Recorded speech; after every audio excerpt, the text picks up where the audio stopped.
Hello.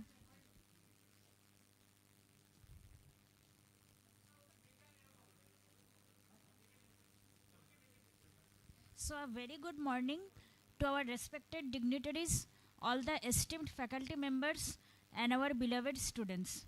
Myself, Dr. Payal Sharkar, Assistant Professor in the Department of Community Medicine.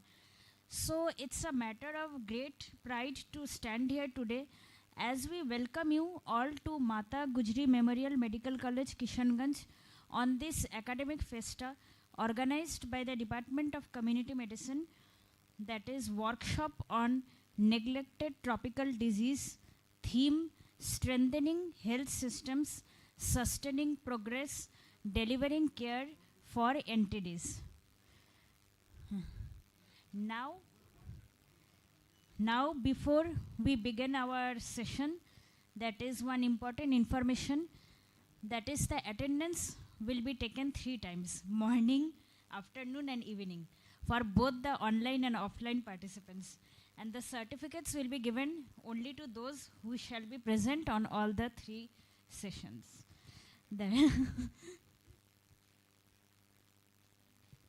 Okay, so now we shall begin our first session, that is overview of neglected tropical disease and role of medical colleges. So to chair this session, I shall call upon the stage Dr. Kanchanlata ma'am, Associate Professor, Department of Community Medicine. Ma'am.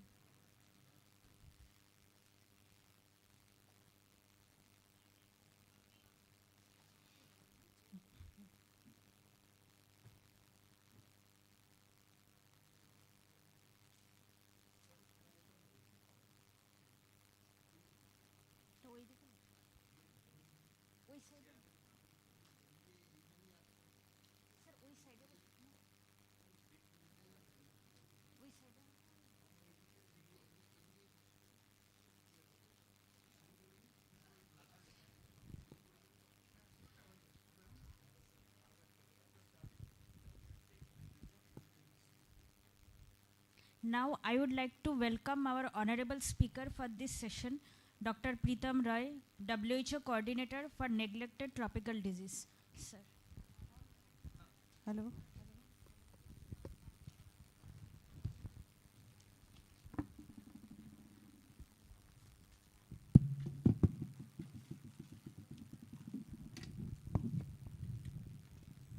Okay, sir. Hello. Good morning, everyone. Today we have with us Dr. Preetam Roy, Coordinator for Neglected Tropical Diseases at the World Health Organization. He has played a key role in drafting several guidelines and policy papers, and also serves as the managing editor of the Indian Journal of Public Health and academic editor at PLOS One. He will be speaking on the topic overview of neglected tropical diseases and the role of medical colleges. Okay, Dr. Preetam, now the floor is yours.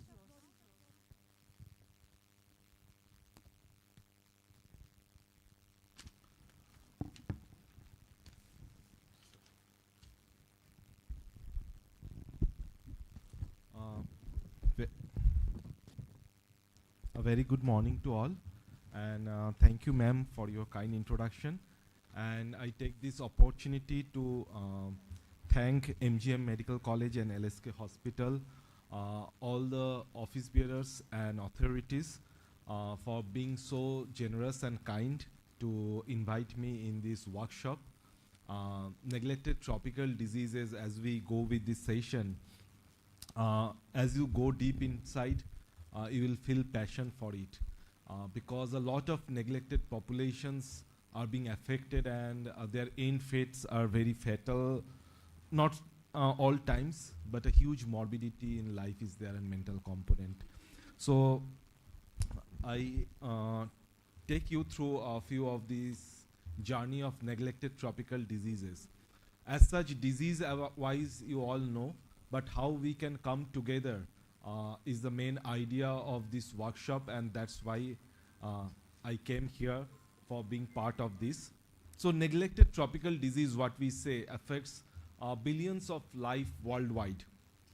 And it has companionship with the poverty, which I was just, while I was sitting, was discussing with the sir about the poverty, about the nutritional status, and overall achievement and health system strengthening.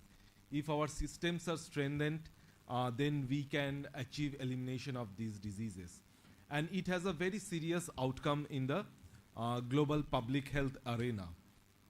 So why we call it as a neglected tropical disease? First, I want to say why this name has been coined. So broadly, we have priority communicable diseases like TB, malaria, HIV/AIDS, which gets maximum attention, these three diseases, maximum funding, and a major work is also being done on TB, malaria, HIV/AIDS. But there are other communicable diseases of which in our tropical region, which are very much pertinent and though not fatal, but they have a long impact on the community in terms of morbidity. And that's why from the WHO side, we have coined this term and we brought it under our arena. So these are the major diseases which falls under the neglected tropical diseases. So there are different groups of divisions. So from the ectoparasites, we have scabies. So scabies, the major challenge, I think in India and also I think in this region, Bihar, Jharkhand, West Bengal, is that we don't know what is the burden of scabies in our society, which age group is mostly affected. There is a paucity of data. There is a lack of adequate data. What is the prevalence? What is the morbidity burden? What are the long outcomes of scabies in the community? So this is one of the very important diseases as far as in Indian context. And upcoming days, we need to have research data, morbidity pattern that people are suffering from scabies.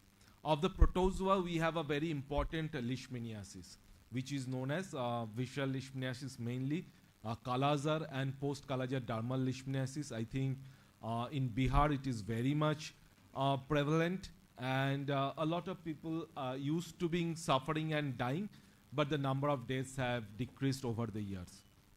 Among the viruses, very important is rabies, and I think today we have a very good speaker. We will be talking a lot about the rabies. Specifically, I think the epidemiological part and the characterization in also the animal health. I will give a brief outline of what's the program component-wise, what is important. Dengue, as you know, is one of the neglected tropical disease, which is currently brought into priority by a lot of state governments and the national government. And case fatality is very important in terms of dengue, and a lot of morbidity, especially in chikungunya, we have seen that after the disease, the morbidity profile is huge. And lot of times what we have seen in the community, that these chikungunya cases gets misdiagnosed. So the fever episode is missed, and most of the times the patient, even in orthopedics, outdoor or in general OPD with pains, and unnecessary analgesics are being provided without missing the dengue and chikungunya, especially the chikungunya history. We have a helminthes group, of which I think the most important that we deal is lymphatic filariasis, which is again another major problem in this region. And we have those soil transmitted helminthiasis, which is very important at the community level. We have the bacterial diseases, leprosy, which is also very much prevalent in this region. A lot of cases, a lot of deformities are there. We have this yaws, which has been eliminated from India. And last year, we also achieved the elimination of trachoma in India. And this year, the government of India received the trachoma certification in World Health Assembly.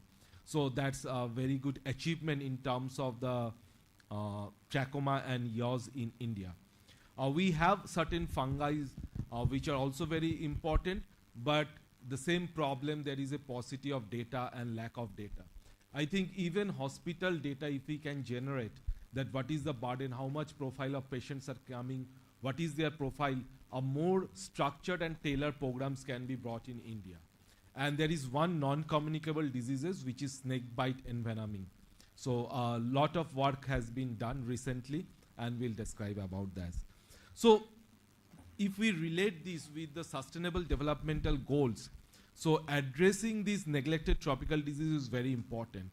So on the SDG 3 in the health component, we have 3.3, where ending epidemics of NTDs has been given one of the targets in the sustainable development goals. But it also broadly captures the SDG 6, 11, 1, 4, 8, 9, 13, 2, 5, 10, so, and 17. So these are cross-cutting. And neglected tropical diseases are called as a litmus test. So if at a further end in a community health center or in a PHC, these neglected tropical diseases are well controlled, well tackled, then only we can say we have actually achieved SDGs, because it involves all the components of the SDGs. So that's why we call it as a litmus test. If NTDs are taken care in any part, then all the SDGs has already been taken care, we can be sure. So these terms usually coined in 2005. So you can see we have crossed around 20 years of journey of the neglected tropical diseases, and WHO formed this Department of Control of Neglected Tropical Diseases. A major thing happened in, started rolling in 2010 to 2015.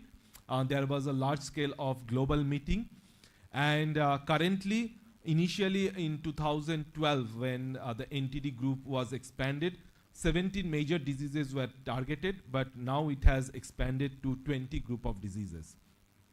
So in 2012, when the NTD brought into global attention, so we had this NTD roadmap 2012, which is to accelerate the work. And how did it start? So it started in London, where the Bill Melinda Gates, the 9 pharmaceutical company CEOs, and WHO convened a meeting and endorsed that these tropical diseases need special attention, needs a special division, needs a special grouping, funding, research, all is very much required. Otherwise, these are having a very much impact in Latin America, Africa, and Asia. So that's why this cross, after this meeting, it got global attention. So London Declaration is marked as one of the flagship milestone of NTD journeys, which was on 30th January 2012. And since last 2 years, we are celebrating 30th January also as World Neglected Tropical Diseases. So initially it was funded by the UAE government. They are the major funding of the Global World NTD Day, which has been celebrated on 30th January worldwide. And in India, we light up monuments, historical buildings, railway station to mark and observe this day globally. So next was in 2013, when this neglected tropical diseases has been brought in World Health Assembly, and MOU was signed in which all the countries which are signatory with the WHO currently agreed that they will take care of the NTDs in the government program. And that's how over the year the progresses are ongoing. We are seeing the cases reduction in various countries. And if we see the journey, the major countries, the results has been observed from 2018. Lots of countries are coming which have eliminated at least one of the neglected tropical diseases in their countries.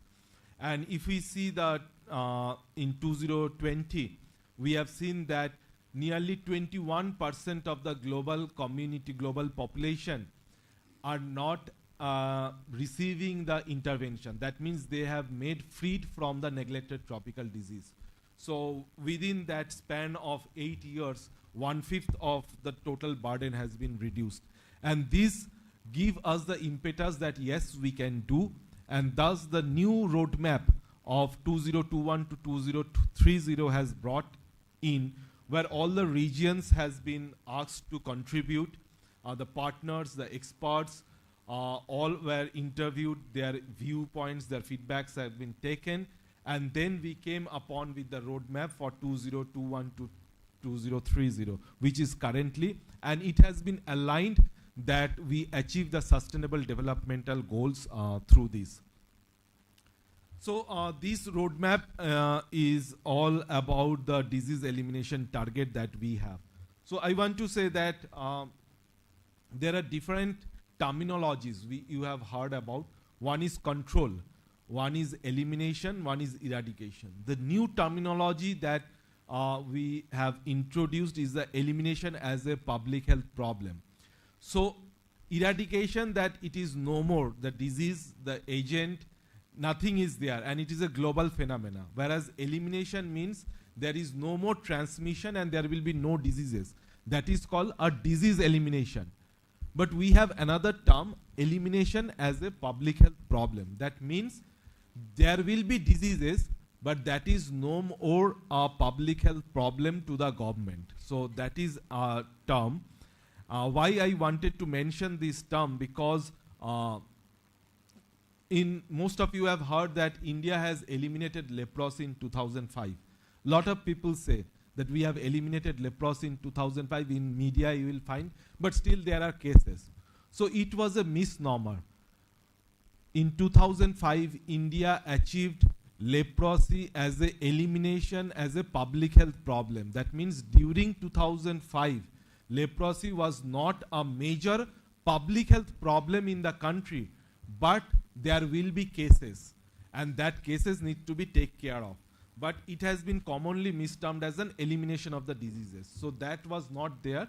Currently, leprosy has been put as a target for elimination, as a disease elimination, that at least for 3 years, there will be no new child cases, and for 5 years, no new child cases and adult cases.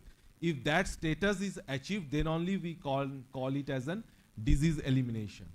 As of now, in India, lymphatic filariasis, Kala-azar, and Rabies has been put as a target of 2030 for elimination as a public health problem. So that is the target in India, and Government of India tries to achieve it by 2027. And it requires multiple stakeholders at all levels to achieve those targets. And specifically, I would like to say that these at the subnational level and between the people and communities, medical colleges play a huge role, because that is the area where a lot of people are coming for their diseases, and there are a lot of departments. So there is a basic difference between the health centers, PHCs, and a medical college. In medical college, you will not only get the patients, but you will get biochemical profiles, you will get epidemiological profiles, you will get disease profiles, both microbiological profiles, and then you have all the set of intervention which can be possible. So that is available in the medical college. That's why medical college plays a very crucial role if we want to control or eliminate these diseases as a public health problem in our community. So in this new NTD roadmap, what was missing was the mental health component. In previously, before 2020, we were only concentrating on the diseases. But after 2020, we started thinking about that only disease is not the thing. There is a huge mental health component attached with those diseases. So when I will talk about filariasis, I will show you that those patients which are suffering from leprosy or from filariasis, they have a huge depression, mental health problem. They cannot perform their normal course of work once the disease has happened. They cannot wear clothes of their own choices. They cannot have their recreational activities as they wish. And this leads to a serious mental health issues which needs to be taken care of with this neglected tropical disease. So mental health has been brought into a central component, and now Government of India is also giving emphasis, apart from disease control program, mental health component with the neglected tropical diseases. You will be surprised to even know that a very good mental health problems are being persisted lifelong after rabies cases. I mean, not rabies cases definitely die. Those who are having animal bite cases in a severity, or those who have been bitten by snake bite cases. And that's why there is a lack of data of what is the post-event after snake bite cases. So the major problem is traumatic stress disorder. They are having lifelong. They are unable to travel at night. There is always a fear. There is a depression. And there are also other physical problems like diabetes, ulcer, disabilities after snake bite cases. But the magnitude of depression and phobia increases to a very certain extent level, and these areas remain unexplored. So today this session was, I personally attended with the idea that after this session, this observation of world neglected tropical disease in this medical college, after 1 year we'll definitely come up with some projects or with some write-ups or with some research by you, so that we can contribute actually to the neglected tropical disease. So that's my expectation from all the audience, that if you can pick any topic, whatever you think is important or feasible to you, and do some work, some research work, some write-ups, some desk review, and I personally assure you that if any work comes out, I will definitely support you for national and international level publication for that. So that's one of the assurance from our side, but we definitely expect that some of you should come out with some types of work. There are lots of open courses are available in WHO, Open WHO. So there is a site called Open WHO where you can go through and do a lot of sessions, and at the end you will be able to download a certificate. So that's very important. Coming to one of the neglected tropical diseases, I said drug donations. So a lot of good companies like GSK's, which gives the albendazole. One of the best kind of albendazole is given in the program, which is dispersible. So, and if you put those albendazoles in water, it will be completely absorbed. So it gives a very good result. So one of the best qualities of albendazole are being provided in the program through GSK. We have ambisome, liposomal amphotericin B, which is a research molecule of Gilead, which is given in the program free of cost. We have these DECs, we have these anti-leprosy medicines, which are provided by Novartis. And so those are provided free worldwide, so that we can curb these neglected tropical diseases. So in 2017, we had a Guinness Book of World Record where maximum donation of medicine was committed within 24 hours. And this gave us a huge impetus.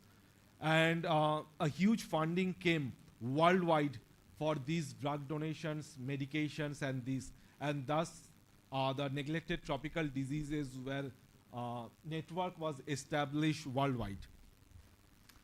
So in terms of public health, it is been targeted as one of the best buys in public health.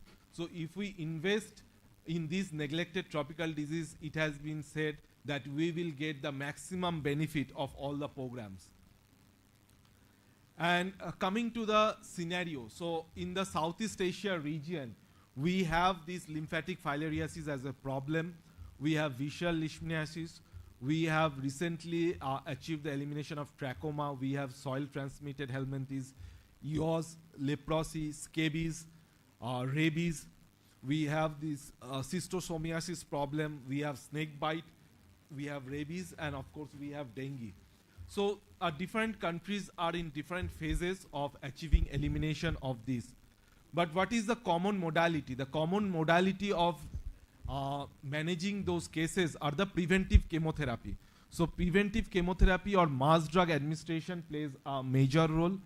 And then we have to do a disease management and rehabilitation. So that is another important part, especially for lymphatic filariasis, leprosy patient. And then a lot of diseases are related with veterinary public health, like the rabies, which needs to have the veterinary component also. We also need a vector control, which is very much prevalent of high densities of mosquitoes and sandflies, specifically in the Bihar region. We have a very high density. So vector control plays a very important role. And of course, the most important is the safe drinking water, sanitation and hygiene, which we call as a WASH. So these are the major components which needs to be taken care for implementation of these neglected tropical diseases. And these components has been placed in India for different diseases. So as of now, if we talk about in Bihar, the most important diseases in terms of Bihar is leishmaniasis, leprosy, lymphatic filariasis, soil transmitted helminthes, and of course rabies and snakebite envenoming. So when we talk about the leprosy, so leprosy, there has been a global target to achieve this, and India only accounts of nearly half of the global leprosy cases and more than one-fifth of the deformity of worldwide, and more than 5% are child cases. So there is a huge problem. This is Indian data, but if we see the local data and if you can generate, so that would be again more very important. So anybody has any exposure from the skin department or anybody from other departments of the leprosy case management in this hospital? Do we have, what is the facilities here if we just want to interact? Anybody can share? For leprosy? Anyone from dermatology is here? No. No. So maybe that is another important area where we should think about that, how our leprosy units are running here, how much cases are we getting, what is the deformity at that level. So that is one of the important, and I just want to share two important updates which has recently taken place in 2025. First, the diagnostic criteria has changed for leprosy. So leprosy was classified into management-wise into two, possibacillary and multibacillary leprosy. So recently the change is that if there are 5 or less than 5 lesions and there is no nerve involvement and there is a negative skin smear, then we call it as a possibacillary. Previously, even a single nerve involvement that used to be termed as possibacillary, but now it has been removed. And if there is more than 5 patches or any nerve involvement, or if the slit skin smear is positive, we call this as a multibacillary. So at a national program level, there has been a change in the classification of leprosy in India. So that is one of the important. The reason I wanted to know about the leprosy management in this hospital, because these new revised criteria needs to be followed at all the medical colleges, which is the Government of India's expectation. And definitely the college should record and report in this new classification. The second most change that has taken place, which is very pertinent, is the treatment regimen of leprosy in India. So previously, the duration was 6 months for possibacillary and 12 months for MB. But the medicine groups were different. But now a uniform medicine has been prescribed, which comprises of 300 milligram of clofazamine and 50 milligram daily, along with a rifampicin 600 milligram a month. So these will be given both to possibacillary and multibacillary cases. So there has been a dramatic change in the treatment regimen of leprosy in India. Only the duration level has been changed. Now there are certain important programmatic components has been brought. So those are the specific objectives which include strengthening the leadership, and then we have this accelerated case detection and provision of quality services. There has been mental health has been put a component so that stigma can be taken care of, and any discrimination or human rights violations are taking place or not, and there has been a digitalization. So these are the important program components in which also I think is very important. One is the leprosy case detection, which is an active case detection method where healthcare workers will go home to find out new leprosy cases. The next important program which has been taken care is a single dose rifampicin for contacts of leprosy patients. So leprosy we know is a communicable diseases. So if we, like in COVID period, we have heard that who can be a contact of COVID, when we can get a COVID. There is a said that even within a 15 meters range, if anybody is staying prolonged exposure of more than 15 minutes, then that person is called a contact of COVID and they have a high chance of having COVID. So what is the chance of having leprosy? Who can get a leprosy from a new leprosy case? So what is the definition of this close contacts? So close contacts means that within last 1 year, if there is a continuous exposure of 3 months, and what does continuous exposure of 3 months mean? That within a week there is a more than 20 hours of contact with a untreated leprosy cases, then only there is a chance of having a leprosy cases. So that's how if we find any contacts of leprosy cases, then the new treatment regimen that has been given is a single dose rifampicin. And there is a new guideline for antimicrobial resistance. AMR is another important component which needs to be taken care of, and of course there should be DPMR services. So we have these disability prevention services for the leprosy patient and also reconstructive surgery. The most important one of the leprosy patients, those who are having ulcer in foot, they are given a MCR shoes. Has anybody heard about this term, MCR shoes? Microcellular rubber shoes. So that is something different and which is helpful, I think, both for leprosy and also diabetic patients. So in the MCR shoes, the sole is made of a very hard material so that any pin, nails or stones cannot penetrate. And over that hard sole, a microcellular rubber layer is there. What is the advantage of that? So if anyone has been using slippers in their homes, they have seen that there are certain pressure points which gets eroded. But if we wear a microcellular shoes, the whole pressure will be evenly distributed through the whole area and there will be no particular pressure point on the sole. So actually that prevents the ulcer of leprosy patients. So ulcer of leprosy patient cannot be treated by any antibiotic, antifungal or any cream. It only heals by rest. So the main treatment of leprosy ulcer is not any antibiotic cream or anything. It's only pure rest, and that can be given through those MCR shoes. So that's how it different from other types of foot ulcer. So those type of services should be provided to the leprosy patient. Next, I'm coming to the lymphatic filariasis, which I think is very, very important as far as of Bihar is concerned, because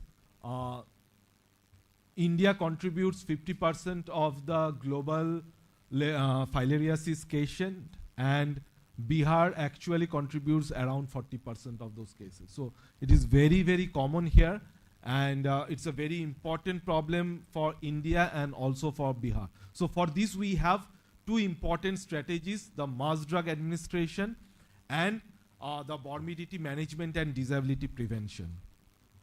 So this is the area which are in India which are currently being affected by lymphatic filariasis. And you see these UP, Bihar, Jharkhand, West Bengal, this entire, and Orissa, if we see that this entire rectangular area is highly infested with this disease condition. And also we have these coastal areas, and in between the central India, the tribal areas where we have these diseases.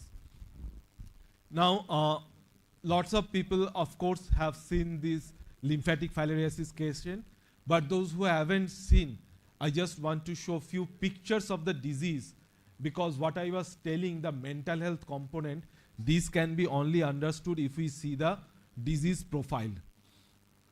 So these are the few patients' pictures. So if we see in the right hand side, these are the initial start, and slowly you can see there is been asymmetry of the limbs. So these limbs get swollen, there are folds inside, and the most challenging part is that it prevents them from their normal work, it prevents them from normal wearing of clothes. They cannot play whatever they wish, they cannot do all types of work.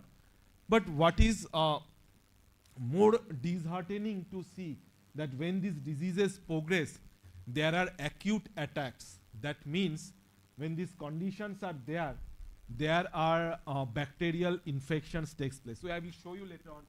But these are the cracks or areas through which bacteria, fungi enters, and there is an subacute infective phases, and the patient cannot step the in normal floor.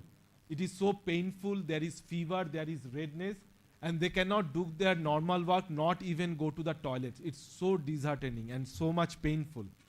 So this is a very, I think, distressing conditions.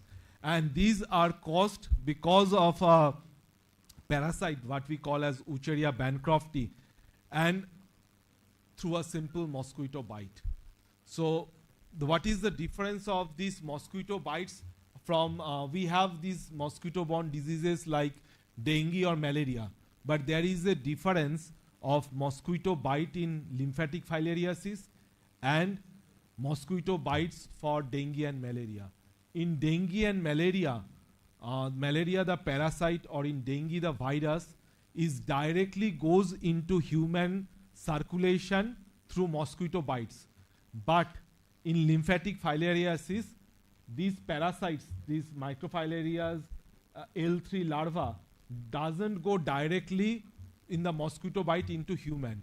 They give a bite and they put those larvae outside the skin, and it is through that puncture or that wound these larvae enters into body and causes that disabled condition after 5 to 6 years or 7 years. So initially after the mosquito bite there will be nothing, but after that these conditions will take place.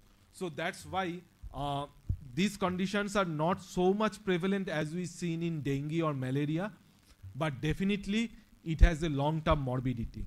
And the major lymphatic area which are being affected are our limbs, breast in females, and the genitalias of both male and female.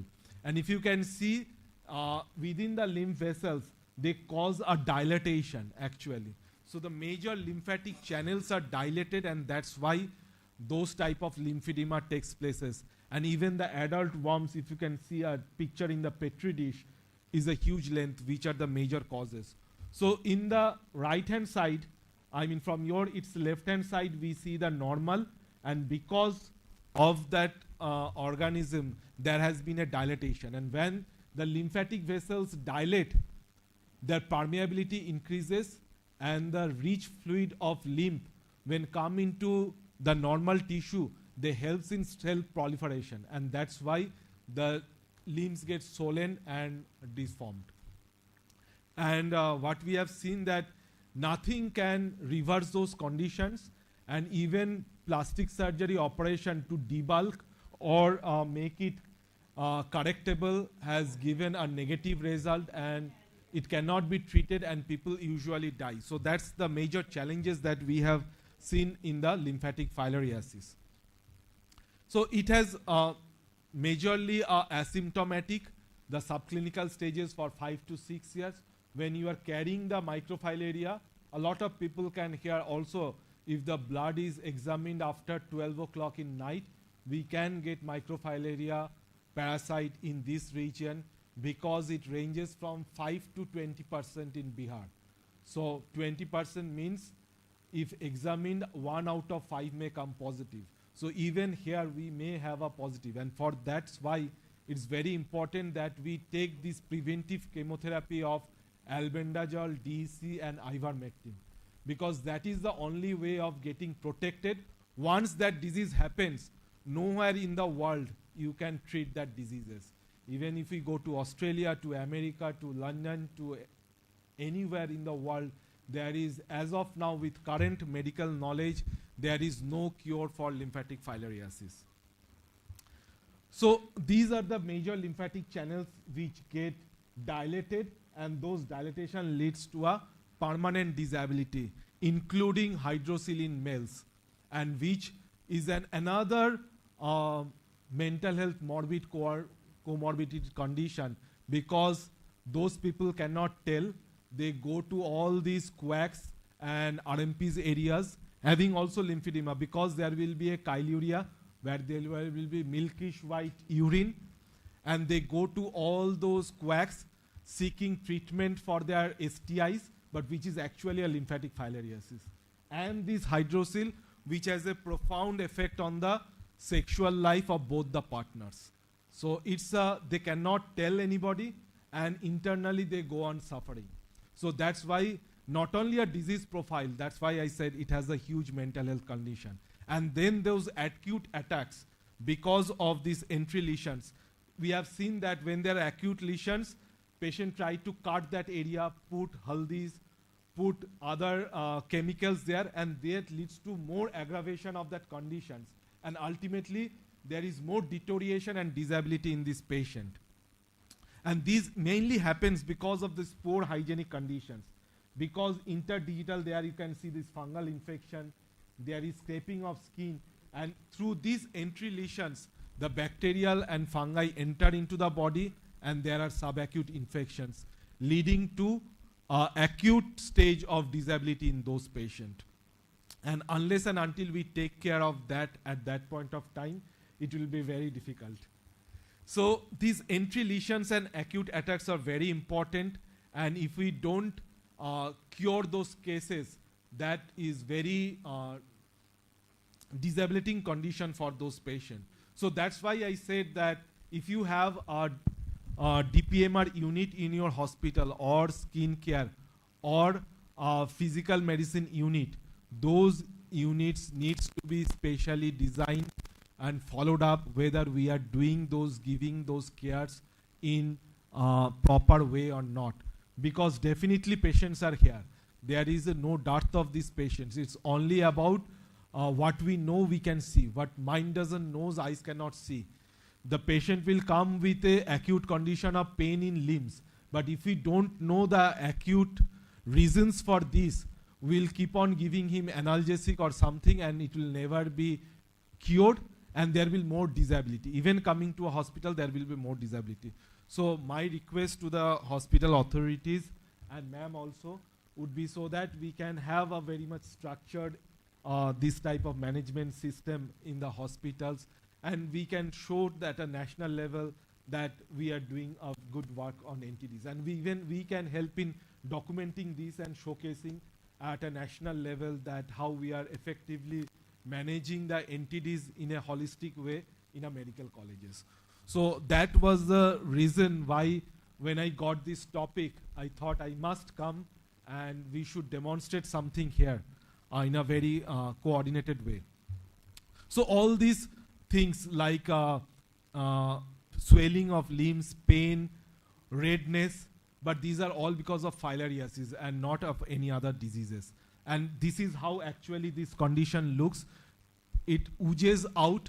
There are smelly discharges are there. There is pain, and the patient is bedridden for few days when these acute conditions are there.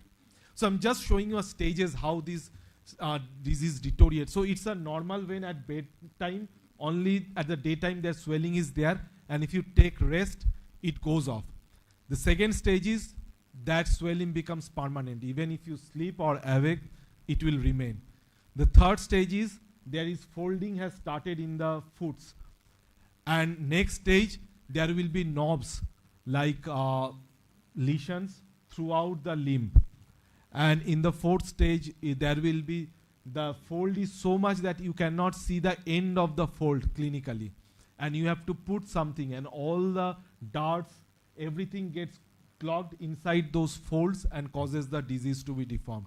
And the stage 6 is there will be appearance like a cauliflower, there will be a mossy appearance and warty lesions. And the final stage is the patient becomes bedridden. Don't think it is a limb of a child. It is an adult limb which has been deformed and looking like this. So that's why I said we should get emotionally connected with this patient, and they needs intervention when they are suffering from diseases. So that's one part. Next, as time is short, I'm just coming about the Kala-azar, which is another very important and pertinent diseases for this area. And we have a epidemiological trial. So we have these people with decreased immunity, poor health conditions. We have this vector, sandfly, which is abundant in this region, and we have the environment, the mud houses, the pakka houses with cracks, crevices. So everything is there and disease is taking place. And in addition, the Bihar, UP, Bengal, these areas have alluvial soil because of the Gangetic belt here. So the environment is also friendly for sandfly breeding here. So this leads to a Kala-azar, which is usually manifested by we have a irregular fever, chills, rigors. There will be loss of appetite. There will be a weight loss, fatigue, blackish discoloration of skin. There will be huge enlargement of liver and spleen. But nowadays we don't get so much palpable spleen, even a mild palpable spleen, or sometimes it is early detected also. But definitely there will be anemia and blood count. But why this disease is important? There are so many diseases. Why Kala-azar is so important, which is having fever, loss of appetite and all this. The reason it is important, because if a person is bitten by a sandfly and the parasite enters in the body, then that person will get 2 years of time. If within that 2 years that person is not detected and treated, it is more than 99% fatal. That means that person will die. So if anyone in this region is contracting parasite through a sandfly bite, which he or she will not able to understand because it will be not painful, it will just bite simply at the night time and will introduce the parasite, the patient will die.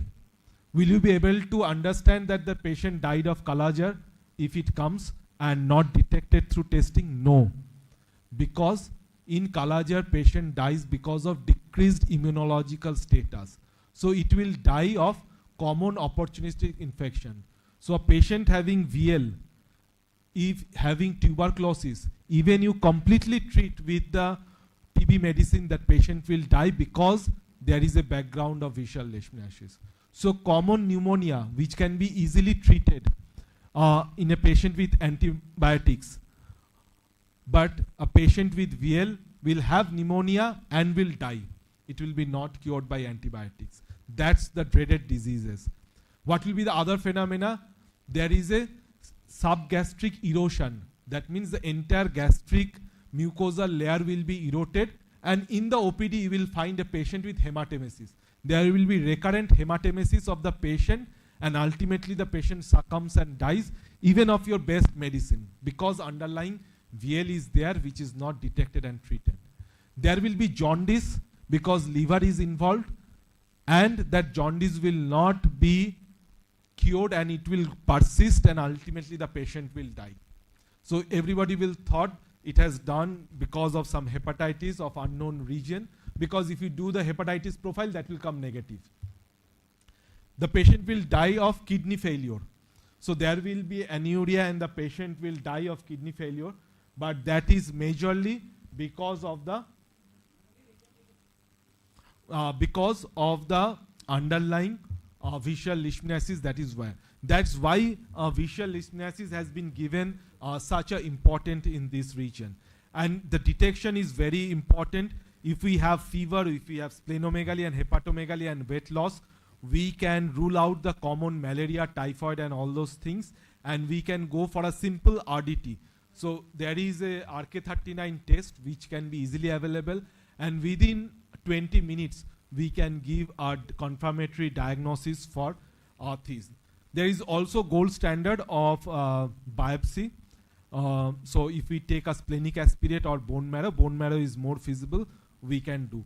And for this we have a very good medicine, liposomal amphotericin B, which is given in non-HIV patient as a 10 milligram per kg body weight. And it's a single day treatment. And even if the patient who is being admitted for that wage loss patient or poor patient, there is a provision of 500 rupees from the government, and from Bihar government there is I think 4,000 or 5,000 rupees also given to those patients. And it's a very safe medicines which is given over 2 hours, which can give a very good cure rate. But those who are having immunological issues or have subclinical infection or not properly cured, those return back with PKDL. So that's another problem that we are having in this region. So those are either macules or papules or plaque-like lesions having a history of Kala-azar. So in 85% cases we get a history, in 15% even we don't get a history. And you can see in the chins there are lesions which are actually PKDL. So what is the problem with PKDL? Do those patients die? No. It's only a cosmetic deformity to that patient. But why important to us? Because a sandfly biting this patient and then biting another patient, that patient will have VL and that patient will die. Nothing will happen to this patient who is a carrier, but the person behind that or a family member of that will be bitten by the same sandfly, will ultimately die in 2 years if not treated. So that's why it's very important. And there is somewhat confusion of leprosy and other skin diseases because it's almost appears same. So we need to clinically check and do a test.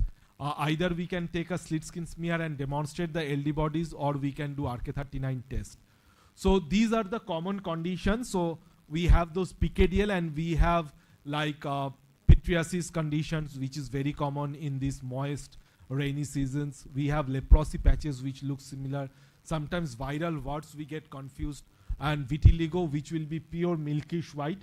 But in PKDL we will be having a macular lesion or nodular lesions. I'm just showing few other patients from this region only. If you can see the chin region and in the nose and in the malar region. So it has, in the females, it also has a butterfly-like appearance, and even in the sunlight they get aggravated.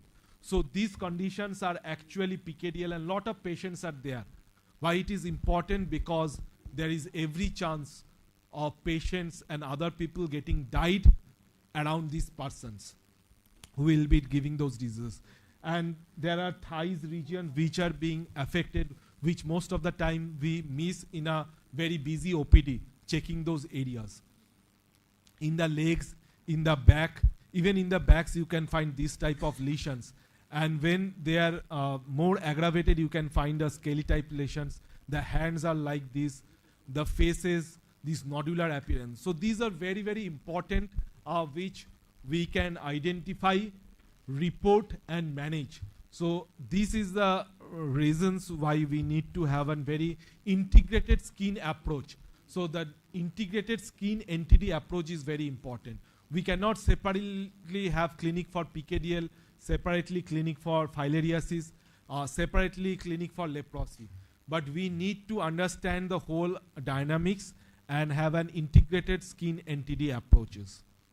So that's why these are very important. And we have a Kala-azar elimination target, which has been set that in a 10,000 population, there should be less than 1 new case or VL cases. So that's the target. And we have in the program side vector control, good management, and also health educations are important. And Government of India is doing a lot of good work in strengthening, and that's why we have a substantial number of deaths decreased in Bihar over the year. And for the last two years, Bihar is sustaining the elimination threshold targets here. So with this, as the time is approaching end, we come to another very important NTDs, which is the One Health component. I think this is another area which the community medicine department should take as a priority, is how we can introduce one health component for snake bite and rabies within a medical college. How we can rope in all the departments and introduce a one health approaches. So if we see rabies, the target is 0 death. So that's very important, and it's a 100% vaccine preventable diseases. But the same thing, if not prevented, there is 100% fatality. If a virus has affected a person, I think that will be described in the later sessions. So that person will definitely die. And in 99% globally, and in India, more than 97% rabies death takes place because of dog bite. So that's why dog bite has been taken as most important. The other bites which has mortality is cat bite and then monkey bite. And there are occasional bites by cows, buffaloes or other jackals which causes deaths in rabies based on the India data. So if we look at the key pillars, timely vaccination, so that's very important. So not only giving vaccination, but also if there is a blood. So in the rabies, if there is any sort of blood, we must take immunoglobulin, and this should be highly advocated. If we don't take immunoglobulin, there will be chances of death, and most of the death takes place in spite of taking vaccine is because the immunoglobulin is missed. And that immunoglobulin should be given where there is a bite, not at a remote places. So it should be infiltrated around the wound, and that only can protect. And that's very important as far as medical fraternity as we are, because lot of your relatives or neighborhood ask that there is a leak or there is a scratch or there is a bite, what should I do? Most cases we have seen that 3 important things are lacking by the community people, which ultimately leads to death. First, within as early as possible, it should be washed under running water with soap. That leads to dislocation of virus by 97%. Most of the time people run about here and there but don't do the washing, and they consider washing not as important. But that's a very important step. Washing with a running water, soap and water. So the first thing that is missed this. Second, they take tetanus toxoid and then leave away because they think vaccination is done. Tetanus toxoid has no role in preventing rabies. So what we need is anti-rabies vaccine and immunoglobulin. And the next most important is they miss the immunoglobulin, and that leads to death. And we have seen a lot of fatalities. We have seen one child has been given immunoglobulin, the another girl child has not been given immunoglobulin. And at the end of 3-4 weeks, that guy died. And the death is so pathetic. Those who have attended any rabies clinic, they will find out that this is the most inhuman death in a institution still prevailing today. They are kept within a iron bars as a prisoners. Just everybody goes and throws the food. And if it is a good facility, they try to give a tranquilizer, and that's it, waiting that when that patient will die and they will just remove the dead body. That's a pathetic death if you attend any rabies clinic. So I have seen that rabies clinic, it's really traumatic, and you have a lot number of deaths every year. So it's not like it's not happening now, it's happening. And in Kolkata where I stay, so every year we see around 20 to 40 over the years. 40 deaths you have to see like that. You have to go because those has been reported, and you have to see a pathetic death in front of your eyes. So that's why as a medical practitioner, I would suggest that please, whoever is seeking any suggestion on animal bite management, do tell them seriously. Another very important thing is that if anyone is helping in washing, that person should wear gloves. That person should not rub that area in open hand, because we have lots of cuts or tears with around our nail beds. So there is a chance of getting virus through that. And do the complete the immunization schedule, which will be discussed on the later phase. Do complete those schedule, which is very important, you must say. Even if it is delayed by 1 day, they must complete it. So that's very important. A lot of talks are ongoing that we do vaccinate prophylactically or routinely our children against rabies, because that's another important area. Most of the time, children don't report to their parents that they have got leaks or they have got scratches from their pets, like dogs or sometimes even in the playing area, because of two reasons. They don't think that is important, and in fear that if they tell, the parent will not allow to go or touch that. So that's another important sad, when there was no history and the parent gets the child in a condition where nothing can be done and has to wait for deaths. So that's why washing, giving vaccine and completing giving the immunoglobulin is very, very important. Another important is the incorporation of the dog vaccination and dog population management. What we call it as a responsible pet ownership, which is very important. The major reason the rabies in these dog bites or this takes place, because they have an interaction with other wild animals. So wherever there is a urban waste, so there is a dump yard where foods are there, wastes are there, these dogs go there, fight for food with other wild animals, get beaten, get wounded, and in that way they get the virus among themselves, and then they transmit it to the human. So that's why a responsible dog vaccination and dog population management is very important, and of course the awareness and the community engagement. So because it is even very sad to see that those who can afford vaccination, those who can afford immunoglobulin, just because lack of awareness has died. And I think few years back we got a case which is so sad. So that person is a CEO of a multi-speciality hospital in a leading metropolitan, died of rabies. So a CEO of a metropolitan hospital of having all the facilities, just because of lack of awareness and not being properly guided, didn't take immunoglobulin and died of rabies, which is really, really shocking to us. So at a level, we call that area is rabies free when there are 2 years of no reporting of any rabies death. And a lot of things needs to be done, what I have said. So it has both a human health component and an animal health component. And we have subsequent session also on this animal health. And the strategies for human health, I want to emphasize, is the most important, the anti-rabies vaccine and the anti-rabies serum or immunoglobulin. Please ensure that is available. Do take that and complete the schedule. And we should know how we should manage. This washing is very important.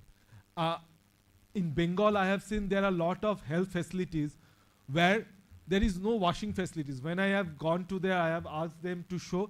They have showed a basin is there for washing. Now suppose a person has been bitten in the limb, in the leg by a dog. Who will go and put the leg in the basin and wash it for 15 minutes? Is it feasible? That means that component is not happening there. And those are the areas where fatalities are also coming.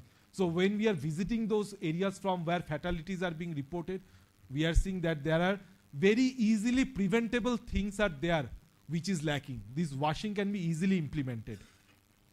And then we should have a surveillance to report and get to know from where deaths are occurring, because those are the areas or hotspot where virus is in transmission.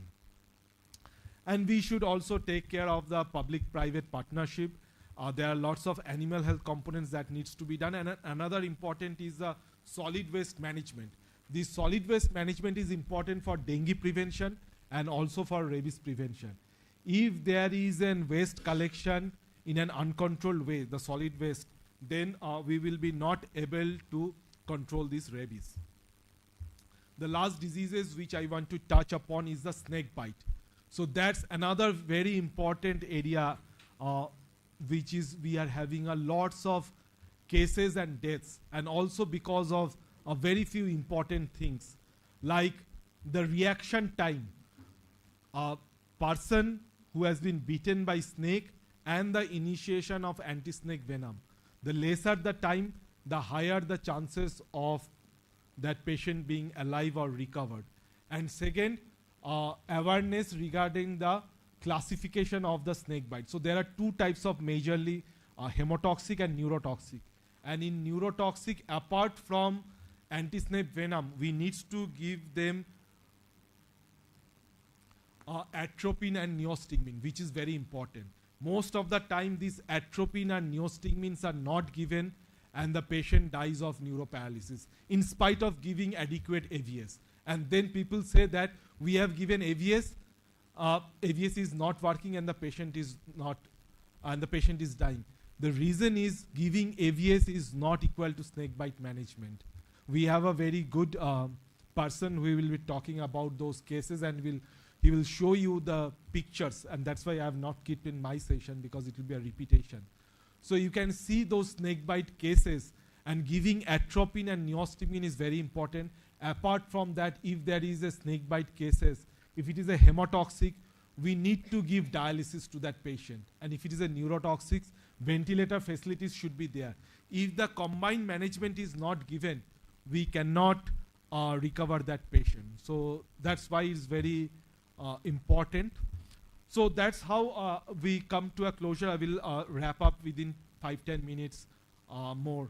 And coming to the WHO, how WHO supports these neglected tropical disease country-wise. So our main role is not to substitute or replicate government activities. We are the technical support to the government. We provide the technical knowledge wherever in developing the national level guidelines, policies and state level guidelines, and how we can best implement and where are the challenges where we need to take care.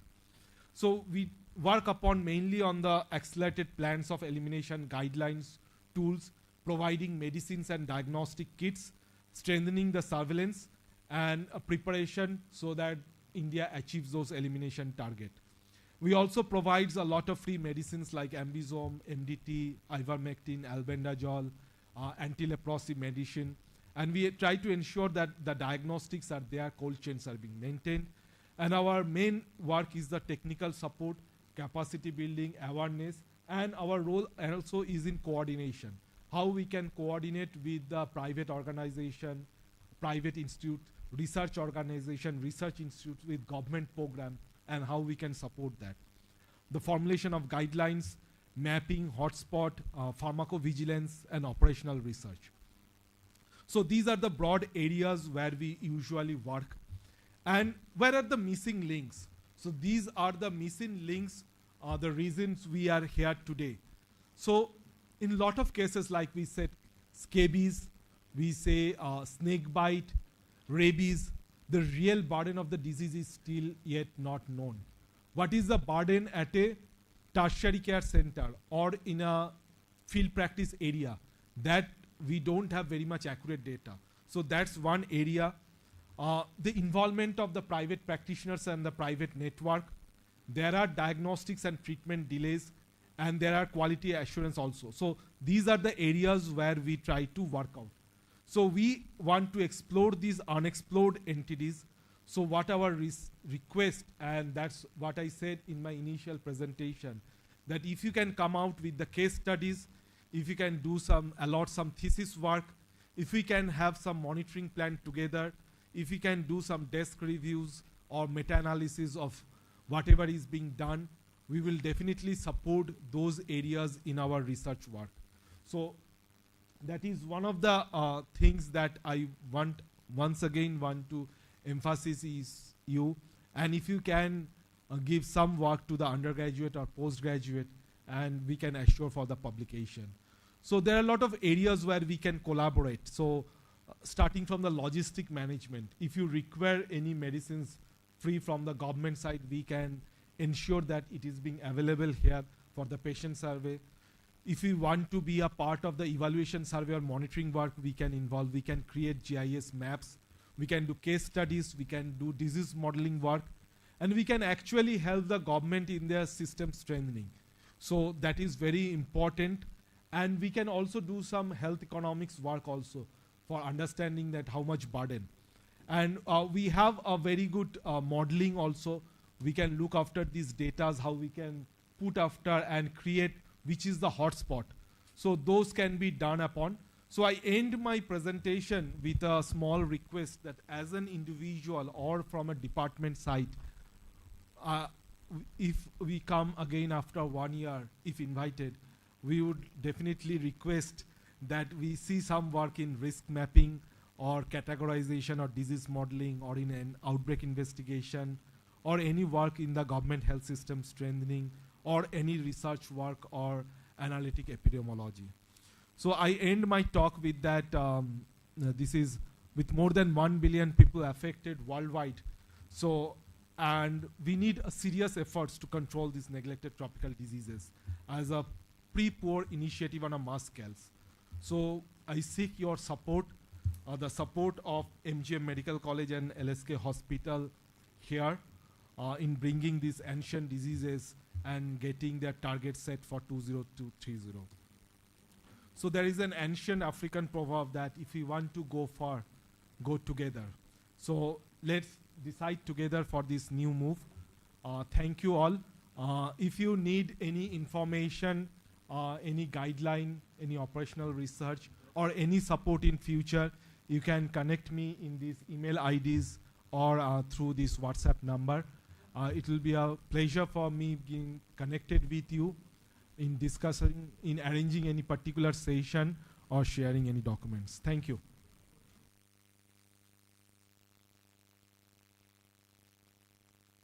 I don't know if time permits, we can take a question or maybe later on as decided by the chair.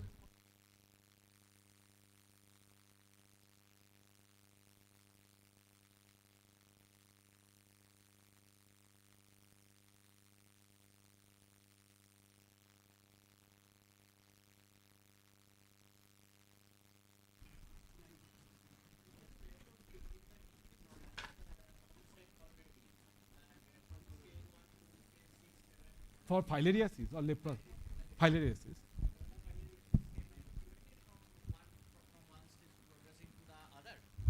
So in lymphedema, if it is within stage 2, within stage 1 or stage 2, some recent trials with Ayush medicines and physiotherapy, there is some chance of reversal.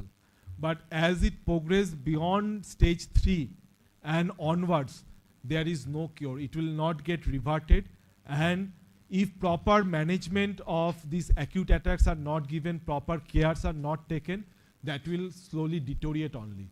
So as of now, beyond stage 3, there is no cure or no chance of getting revert back. In later stages, can it be halted at least? Yeah, so that is being done through the, that I have not details described here, what we call as MMDP, morbidity management and disability prevention. Okay. So the most important is that no secondary infection should take place, the bacterial or fungal. So that's why washing is very important, and there should not be any wound. And then there are exercise which at least increases the mobility so that it doesn't deteriorate.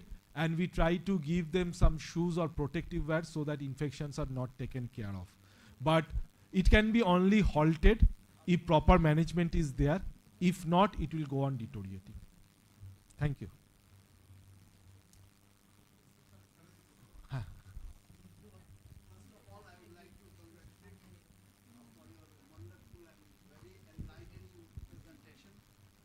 And the lot of useful information I got. Especially I belong to a discipline which is different, that is physiology, and I'm not in touch with them. So this information, so it was very much useful for me also. Thank you, sir.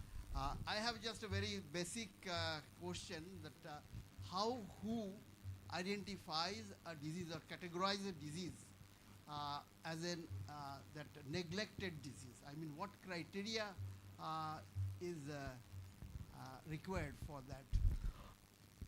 Sir, there is a no fixed set of criterias are there, but what we called it as those diseases which are like TB, malaria, if you see HIV, gets a lot of attention. I mean, there is a from internationally and nationally there is a huge funding is there as a program component, or there are adequate research or new drugs are there. But those group of diseases, initially in 2012 we are saying, those diseases which doesn't get a good global funding or doesn't is though affecting a huge proportion and has easy remedies but still not being implemented. So those are the diseases has been brought here, because at that time dengue, leprosy, filaria, lot of deaths were happening, lot of morbidities were there. So whenever there is a diseases which were having a widespread effect on community, but less funding, less priority, and less global strategy, those were being captured in 2017. And later on we found that snake bite is another important. Lot of deaths are happening, lot of people are happening, but there was no program as such, even at that point of time, even in 2017 in India. So it was ultimately when it brought into the neglected tropical diseases and it was emphasized. So for the last 2 years, Government of India has brought snake bite under NHM. There is a budget pool and it has been brought under as a national program. So that's why listing those diseases as a NTDs is too important, so that government buys those program, invest more and have a dedicated plan. So that's how these NTDs are being usually selected. And upcoming we are more focusing on the scabies also, because that's another unexplored area. We don't know, but there is a huge morbidity. A lot of people are taking anti-scabitic medicines and deworming medicines, but we don't have any idea. So that's another important area where we should explore. Thank you, sir. Thank you.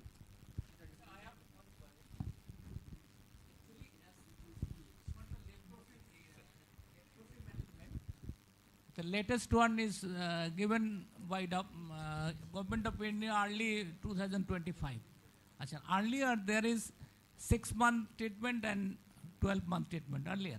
And over there it is written, relaxation is there. For 6 months, you can up to finish by 9 months, 12 months, for 18 months. But here it is, drugs are same, only duration is different. No, that relaxation is still there. I haven't shown. It is not yeah, not mentioned. Not small. This, yeah, this but the thing relaxation. I have that thing also, but it's not mentioned over there. No, it is there. Yeah. Achha, achha. And it is told that more than 1 month you cannot be do this. Yet this for this more than 1 month it is not allowed. No, sir. Sir, let me explain you with a. I will just take few minutes. So the treatment of paucibacillary was for 6 months, and that treatment can be expanded to up to 9 months. For multibacillary, the treatment is for 12 months and it can be expanded up to 18 months. Now, why this relaxation was given? The reason being that during treatment with this anti-leprosy medicine, there can be jaundice, there can be skin reactions, there can be eye dryness, there can be hepatitis also, there can be pigmentation also.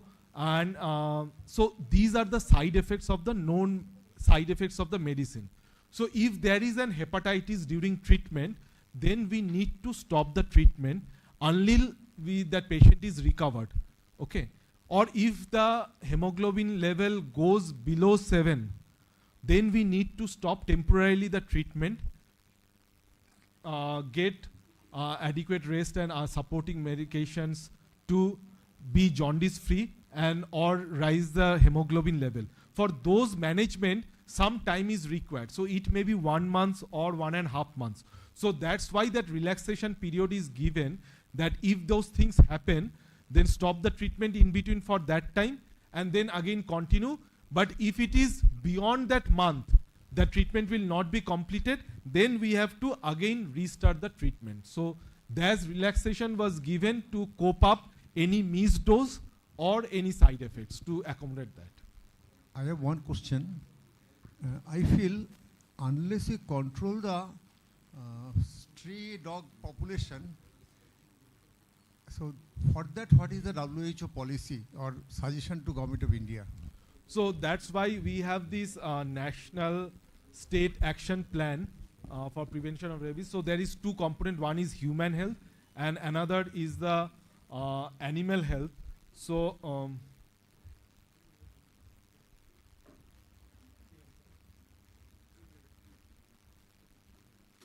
so mainly what we say is that the state which has demonstrated success in rabies control is Goa. So we take in terms of rabies, Goa as a model state which has huge number of deaths but now zero death. How they have achieved? They have achieved through dog vaccination. So block wise, city wise, mohalla wise, they have made areas where they have made identified the stray dogs. We call it as a FRD, free roaming dogs. So there is a national term called free roaming dogs, FRDs. They have identified and vaccinated them. So over the year, if the dog population is vaccinated, then this local transmission can be halted. So if vaccination, dog vaccination is done in a good way, number of bite cases will not decrease. But over the year, number of deaths will definitely decrease. So there is a correlation of dogs get vaccinated. Then there is another important is dog population management. So there needs to be a controllable number, and of course another is a ownership of the community. It's just not just giving them a food, but taking care of them so that they get affected, giving other things. So these three things are very much important in terms of animal health component for rabies. And of course we should make it notifiable diseases. And then another challenges India-wide is that there are lots of pet clinics. If you see in cities, there are a lot of pet clinics. All the pet clinics don't have a major license. So that's another uncontrolled area where animal husbandry department has no role in controlling them, whether they are advocating correctly or what they are doing.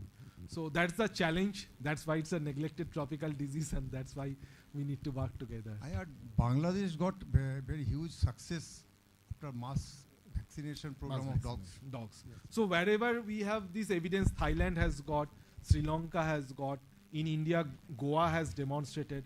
We need not to have a very big plan. It should be a mohalla or city-wise plan. If we can do everything. Thank you. So thank you, sir. Actually, the sterilization is done. It is necessary or not? Dog sterilization. Sir, on a public forum, it is very difficult to comment because there are lots of animal rights organizations, and they said that humans don't have the right to control the birth of another. So what we have officially coined the term is the dog population management. And another important is that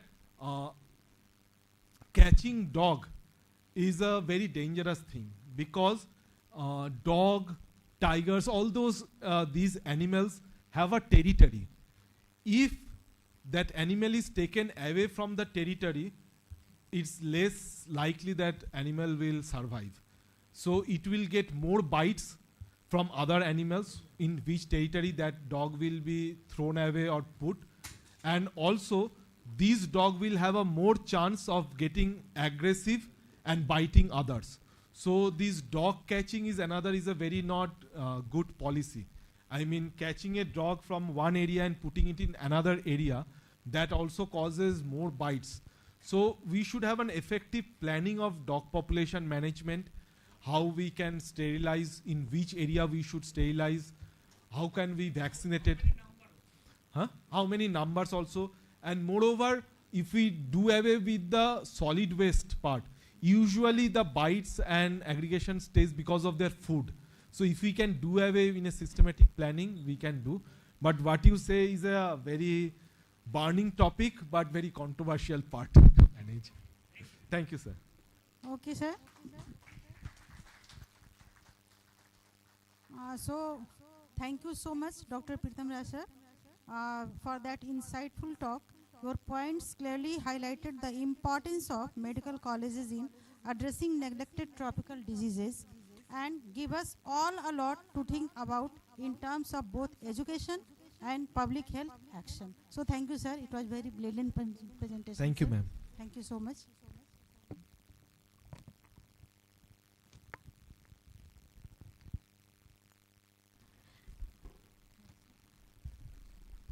Thank you, sir. That was an eye-opener for many of us. Now I shall request our chairperson to felicitate our speaker.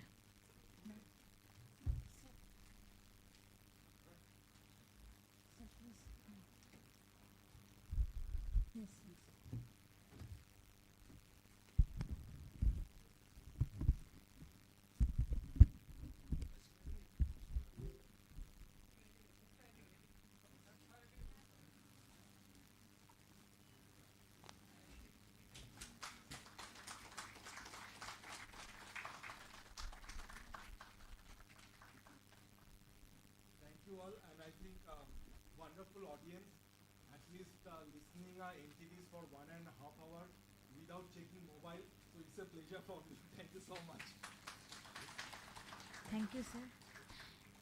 Now I would request Professor Dr. Tapan Mukhopadhyay, sir, to felicitate our chairperson.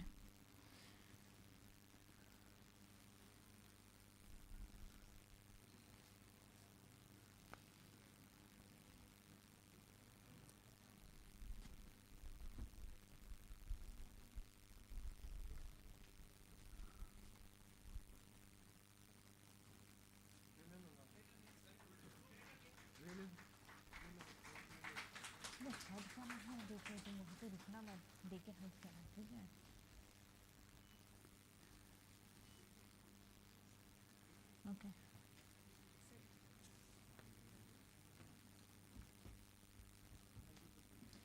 So with this we end our first session.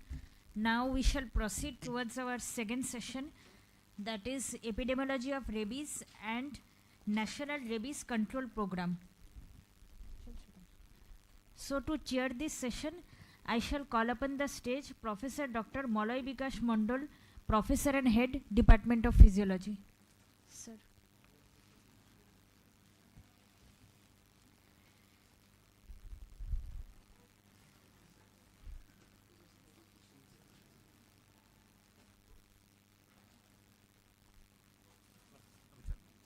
কি আছে?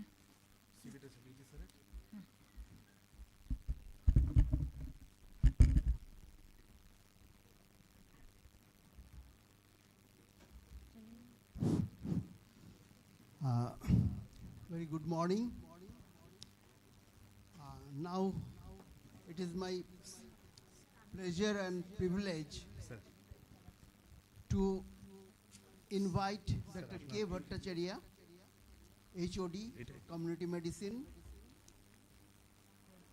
to present his topic on epidemiology of rabies and National Rabies Control Program. Dr. K. Bhattacharya needs no introduction. I suppose he has a long, illustrious career in preventive, social and preventive medicine, now community medicine. And he has a lot of publication, more than 55.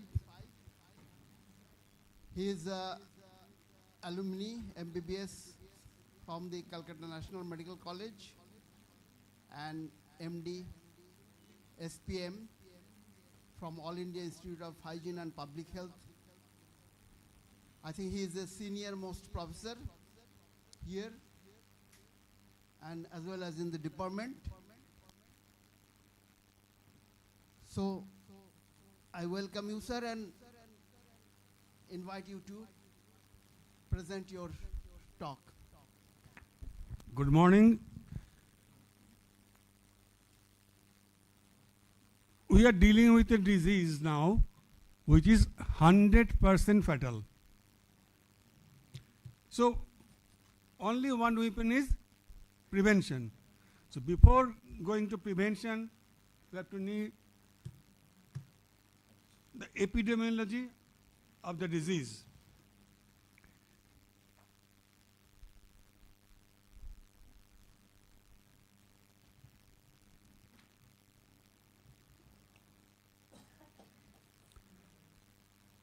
before going to epidemiology, we want to know how the word rabies derived from.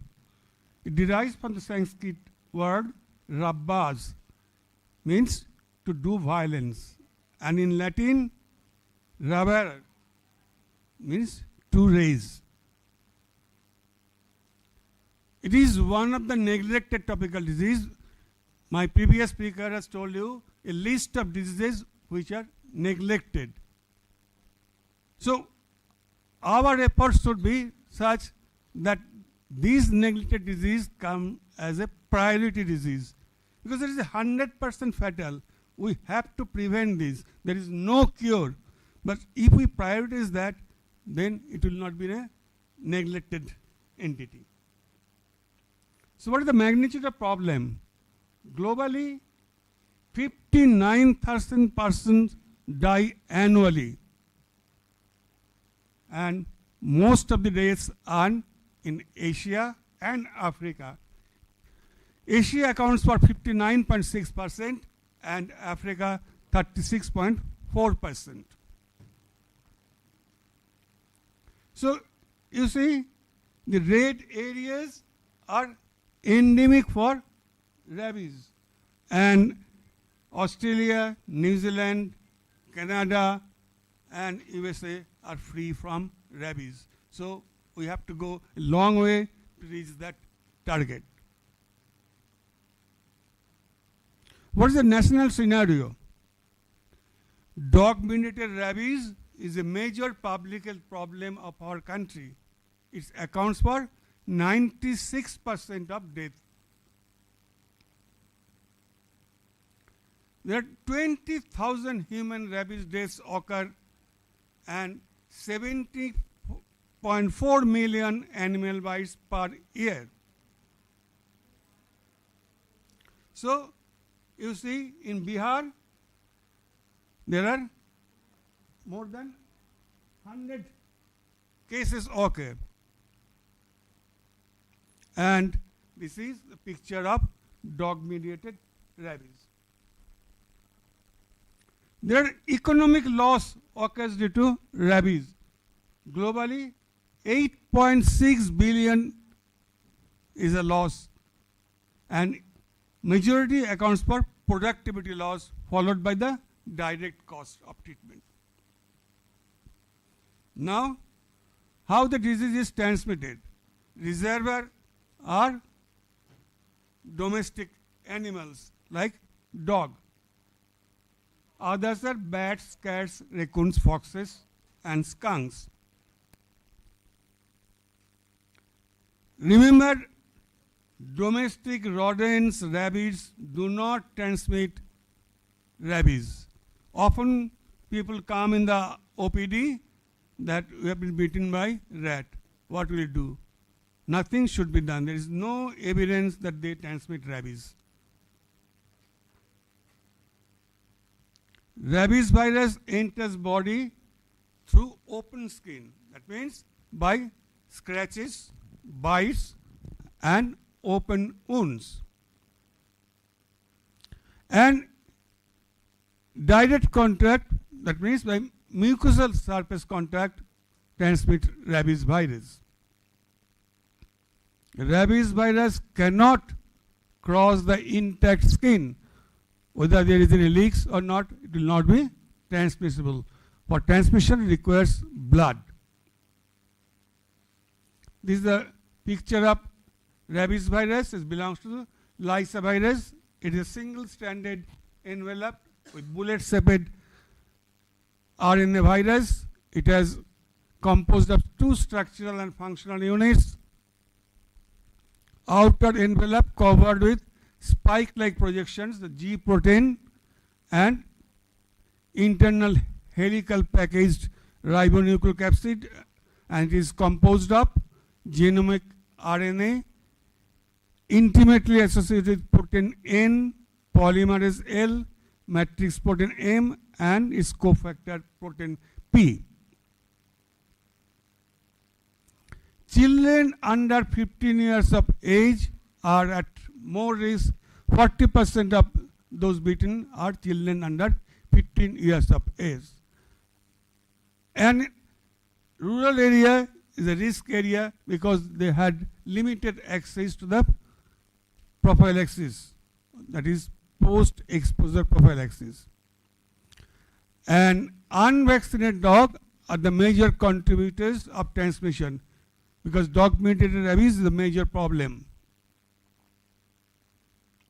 This is the pathogenesis of rabies.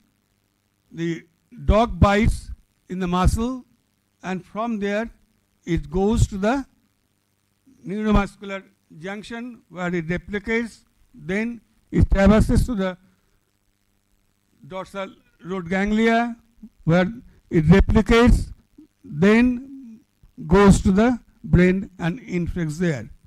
It is a very slow moving virus. It takes about 5 to 100 millimeter per day. Because of that, there is long incubation period. And the factors which is responsible for the infectivity and long incubation periods are site of the bite, amount of the virus that has been injected, and the strain of the virus, and age and immunity of the victim. In 2015, there is World Call for Action for setting goal 0 human dog mediated rabies death by 2030. This forum is composed of World Health Organization, World Organization for Animal Health, Food and Agricultural Organization, Global Alliance for Rabies Control. They determined to reach the global target of 0 human death due to dog mediated rabies by 2030. This forum has divided the endemic countries from 0 to 5. There are 6 stages based on the different criteria. WHO has also divided countries into 5 different stages of rabies elimination. Endemic stages, where there is confirmed rabies cases occur per month, and control stage, that indicates the steep rise from the endemic proportion, incidence rises steeply. Then 0 human rabies death, that shows the interruption of dog-human rabies transmission and no human death. Elimination stage shows interruption of rabies transmission and no canine case. Next is the maintenance stage, where there is freedom from disease by preventing incursion or re-emergence. These are the milestones. In 1988, NCDC was designated as WHO Collaborating Center. In 2004, nerve tissue vaccine has been phased out. In 2006, ID route of prophylaxis has been started, and NRCP pilot projects were tested in 2007, and 2012 NRCP is approved in 12th financial year plan, and in 2017 only headquarter activities is done, and in 2019 state and districts level program implementation program is done, and in 2021 there is NAPRI has formed. In National Disease Control Program, NCDC is the nodal center for implementation of the program. The key strategies are provision of rabies post-exposure prophylaxis, strengthening surveillance of animal bites and human rabies, capacity building of the healthcare professionals for appropriate management of animal bite victims. This program is for this capacity building program. All are here healthcare professionals. Other key strategies are strengthening of laboratory diagnosis, increase awareness about rabies in general community level, for which you are the person who can disseminate knowledge among the general person in the community in OPD setting, and we will do in the community setting. And strengthening the intersectoral collaboration in other sectors, that is the One Health approach. Now, next step is animal bite management. It is the most important aspect for prevention of rabies. First is management of animal bite wounds. That should be done for 15 minutes with soap and water. Running water is needed. Then post-exposure prophylaxis. Our speaker will deal with all these aspects afterwards. Then is assessment of exposure. WHO is categorized category 1, category 2 and category 3. Nothing is needed for category 1. In category 2, we need to do post-exposure prophylaxis. Immunoglobulin is not needed. And category 3, immunoglobulin and post-exposure prophylaxis needed. But I think a day will come, this category 2 will be included in category 3 like leprosy, because it is nibbling on uncovered skin. Whenever there is a nibbling on skin, after a few days you will find there is red mark or red scab. That means this micro oozing of blood happens in category 2. So if we give immunoglobulin in that case, it will be more beneficial. So in bites by wild animals in forest areas should be categorized as category 3, because in rabies host there is a jungle cycle and there is domestic cycle. Jungle cycle transmits to the domestic cycle. Another condition is re-exposure prophylaxis, because there are persons who has been taken either post-exposure or pre-exposure prophylaxis within past 3 months. So in that case, nothing should be done, only wound washing as per protocol. That means in running tap water with soap and water for 15 minutes, not less than 15 minutes. And if the post-exposure or pre-exposure prophylaxis has been taken more than 3 months back, in that case 2 booster doses is needed on day 0 and day 3, and proper wound toilet should be there and no need of immunoglobulin. And that indicates if person receives pre-exposure prophylaxis, it is beneficial. So what are the things we can do? Washing up each wounds are desirable for up to 15 minutes, not less than that, with soap and water. And we have to apply any antiseptics, and do not apply any irritants. When we were students and we were interns, we used to cauterize that areas, but nothing should be done like that now. And bandaging should not be done, and we should not cauterize, and primary suturing should be delayed, secondary suturing should be done. Thank you.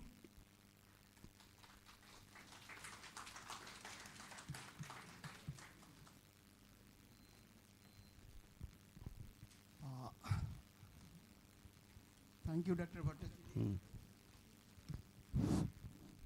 Now the house is open for discussion and any query.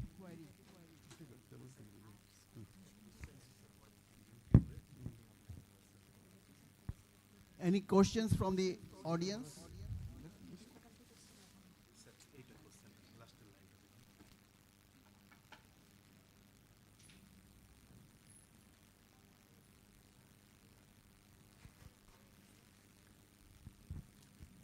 One person who is online have asked the question whether you will recommend immunoglobulin in case of red scratches with visible blood.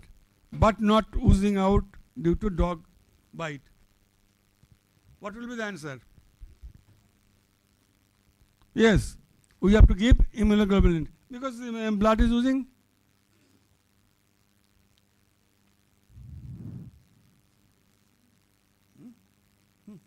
Any question from the house?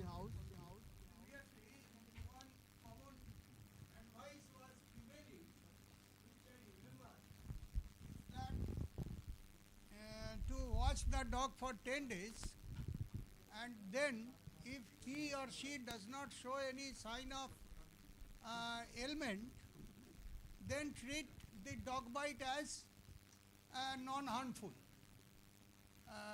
Because it was the That was dictum at that time. dictum that, and the logic was that whenever an animal is infected with rabies, He will die within 10 days. he will die within 10 days. Now, what is the status today? Uh, Regarding this advice. One incident I can cite here. A dog has beaten 10 to 15 persons. Among them, majority have died, but dog survived. Madam will highlight about this afterwards. Another personal query is there. My son was bitten by dog, house dog. Now, I was here, still I am here, and he had some management local, he knows how to tackle with dogs and dog bites, because he is in the habit of doing all these social activities. So, problem is, now it was a sad type of life. Having moved, now sir, with the mood, he did not have, neither I would advise him to infiltrate the rabies immunoglobulin. In my opinion, when there is doubt, give immunoglobulin. It is not given because it is very much costly. No sir, no cause. Yes, the thing is, now it is delayed by 7 days already, but he has taken all those shots. That delayed Sir, by 7 sir, days. we are dealing. Inaugural program is there. So I will get the answer later. We'll Okay. discuss afterwards. I think whatever questions are remaining to be asked, that may be discussed during the lunch time. And so thank you very much, sir, for your very much illuminative and elaborate presentation, very lucid presentation, in fact. And with this, the topic, I remember my third year day, maybe in 1979, when we were taken to ID hospital in the Belagata. I was a student of NRS Medical College at that time. So to see the first patient of rabies and could see that terrifying, that hydrophobia, showing a glass of water, how it causes a panic reaction to the patient and restless and very traumatic experience. Anyway, with all this, thank you very much, sir, and we close the session.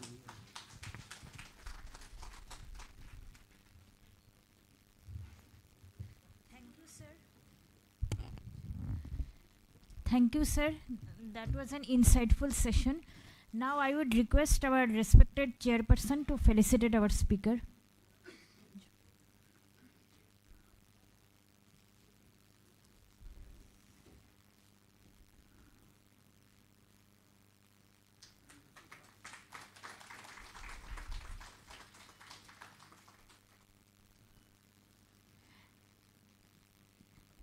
Now I would request Professor Dr. Vishwakant B to felicitate our chairperson.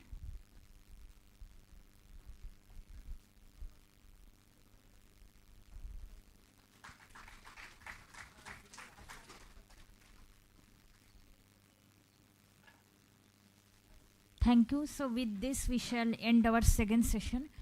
Now we will begin with our inauguration.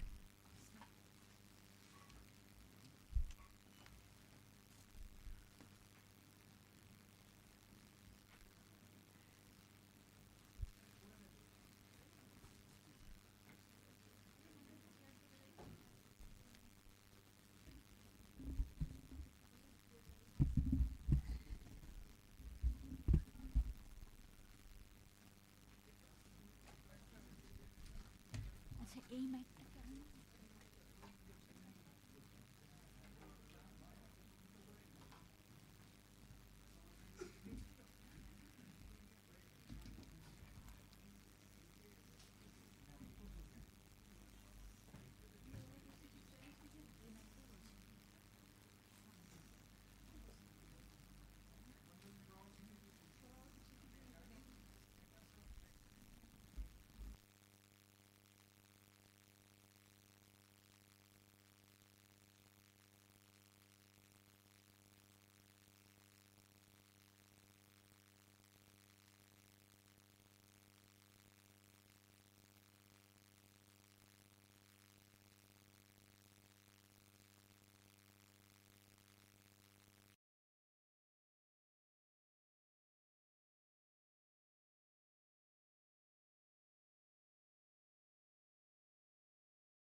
Okay. So now we shall begin with inauguration. So I shall request all our respected dignitaries to come forward to light the ceremonial lamp.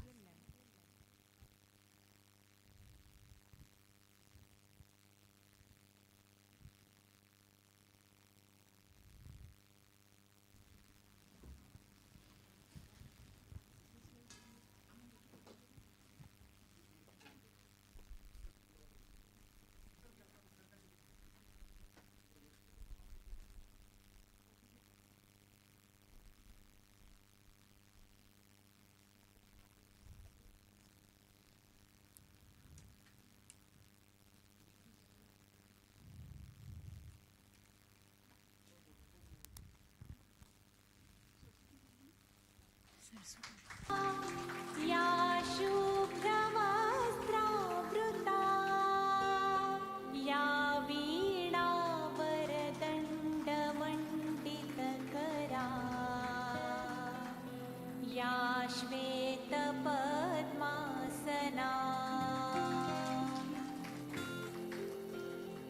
या ब्रह्माच्युतशङ्कर प्रभृतिभिः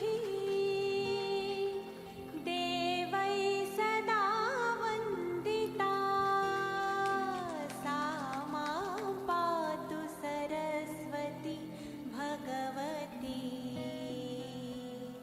निःशेषजा. So now I would request Professor Dr. K.D. Bhattacharya to felicitate our respected registrar, sir.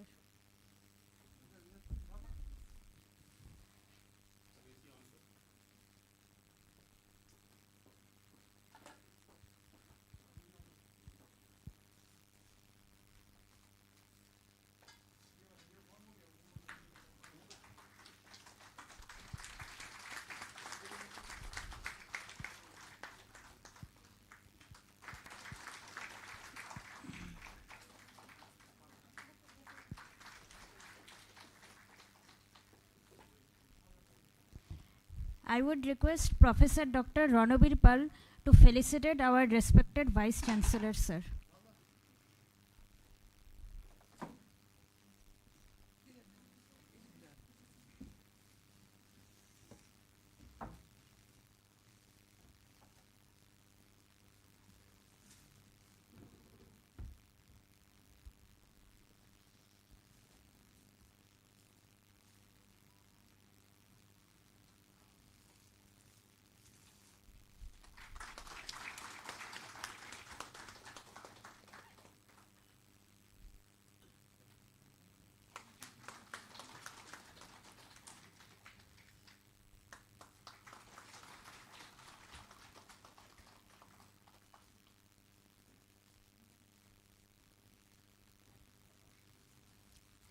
I would request Professor Dr. Gautam Sharkar to felicitate our respected principal, sir.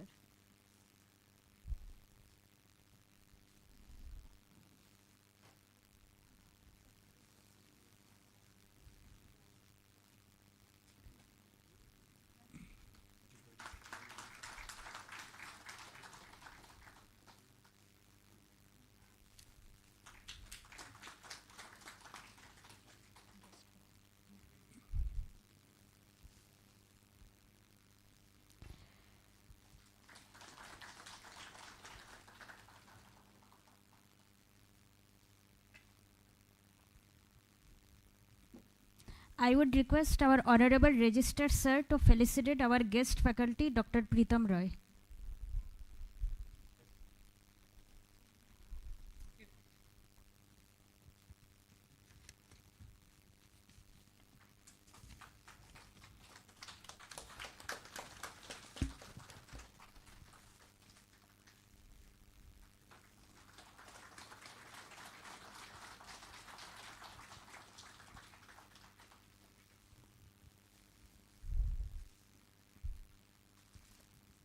I would request our Honorable Vice Chancellor Sir to felicitate our guest faculty, Dr. Deeptima Shahu.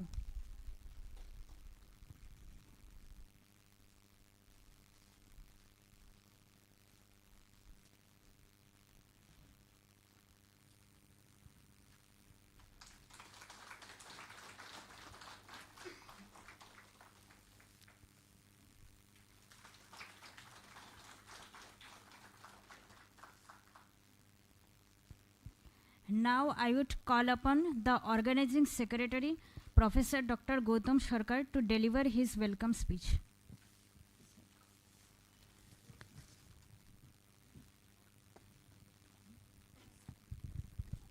Good morning, everybody.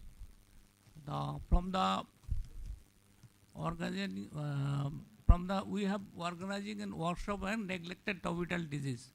On the behalf of organizing secretary, I welcome our dignitaries.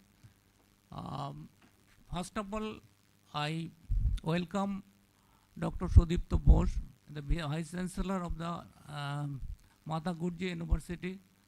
Next, Dr. Ichchit Bharat, Registrar of Mata Gujri University. Our principals are Dr. And also I welcome all the department professors, all the faculties, PGTs, and those who are coming from outside. This consultant, WHO consultant, neglected tropical disease, as well as Pritam Ghosh of this from WHO, and other non-teaching staffs for their help and support. So at last, I will not in long talk. There are many dignitaries they will tell, but at one thing I tell you, we are getting support from the management to do this workshop,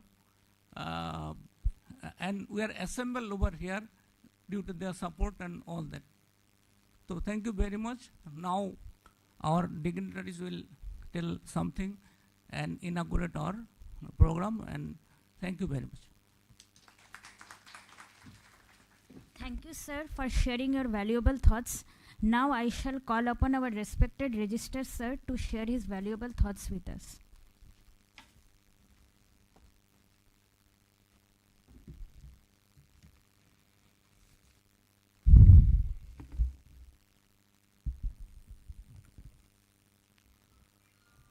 Respected Vice Chancellor, Mata Gujri University, Principal, M.G.M Medical College,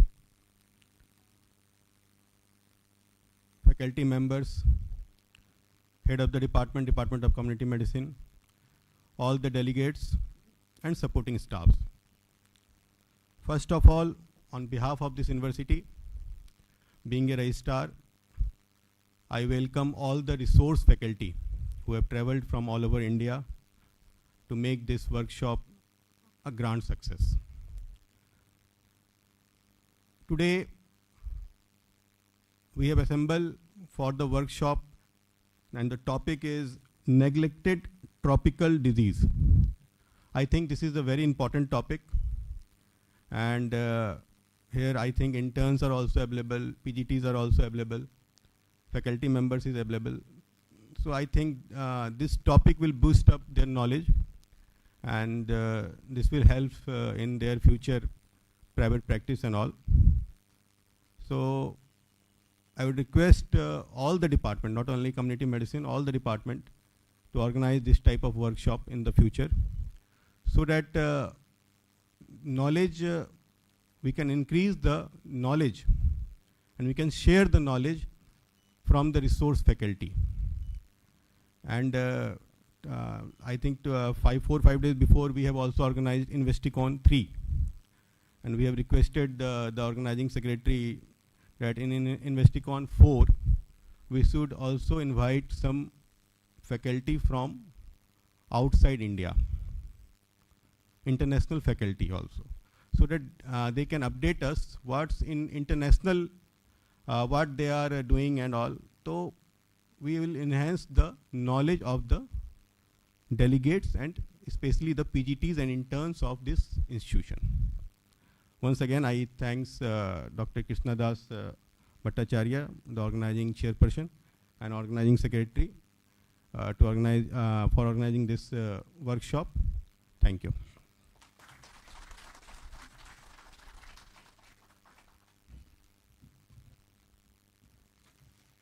Thank you, sir, for your enlightening words. Now I have the privilege of inviting our Honorable Vice Chancellor Sir to enlighten us with his words.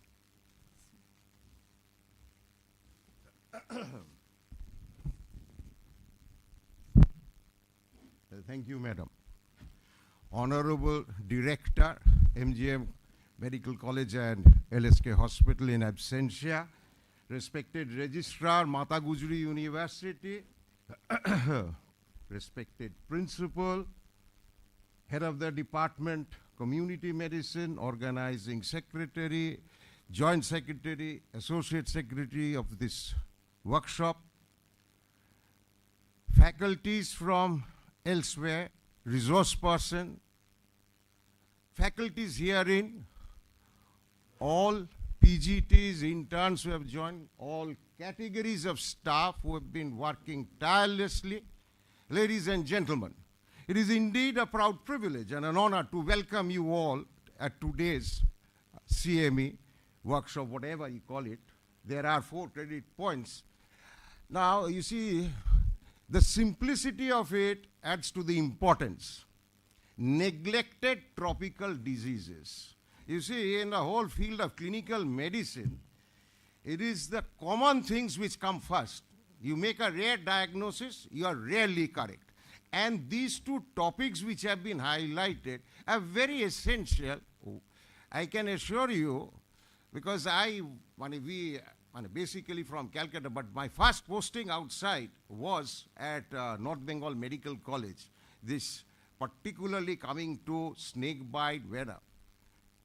And call it whatever, in our quarter, there was a crate which was detected one evening. And that is the time I came to know that weight for weight, the poison of crate is more than the cobra. Now, naturally, the whole security. Rabies is another thing. And to all the junior students, whether it's postgraduate students or interns, I'm sure you would appreciate the amount of these CMEs, workshops that are being conducted and in a private. Having spent 32 long years in government service, to organize such CMEs, workshops with credit points and as per norms, not as what I want, I think I'm doing the right thing, as per the norms, is not a matter of joke. I think, therefore, one should appreciate what the management is doing. And on your part, you should be acting like a sponge, absorbing this. These are 2 topics which are so important, practical. So you should be absorbing and disseminating this information within this campus. I've taken up a lot of your time. I wish the organizers an excellent function today and that all of you are benefited from this program. Thank you. Thank you, sir, for sharing your valuable thoughts. Now I shall call upon our respected principal, sir, to address the gathering.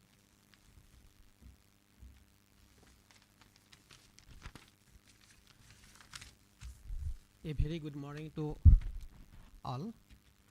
Honorable Vice Chancellor, M.G.M University, Dr. Sudipta Bose sir, Honorable Registrar, Mata Gujri University,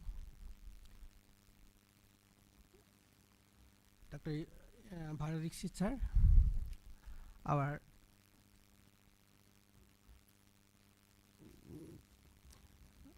resource persons, guests, delegates, all the faculties, students, and the office staff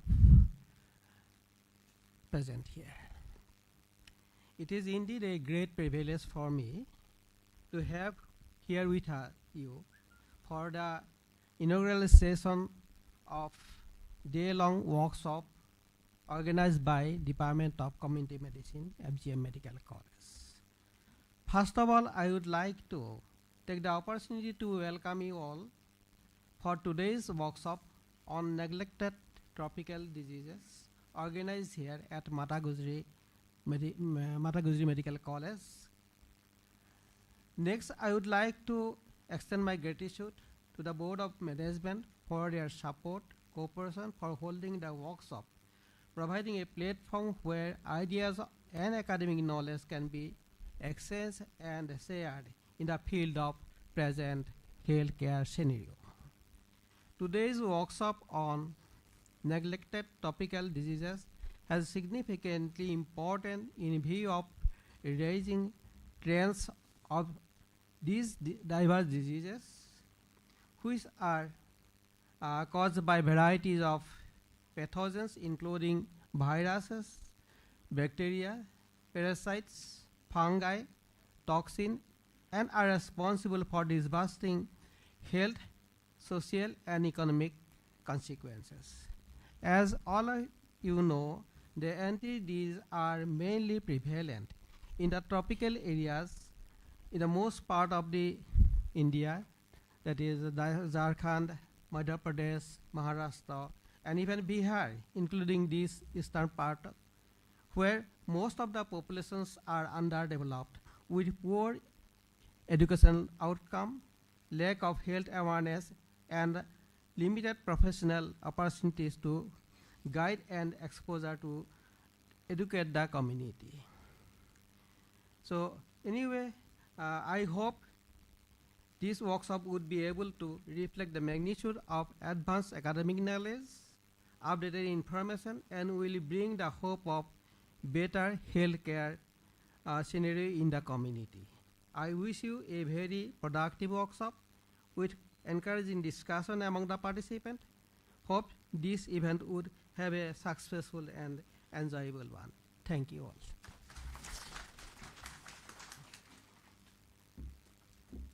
Thank you, sir, for sharing your valuable support and guidance. Now, I would like to call upon our organizing chairperson, Professor Dr. Krishnadas Bhattacharya, to address the gathering.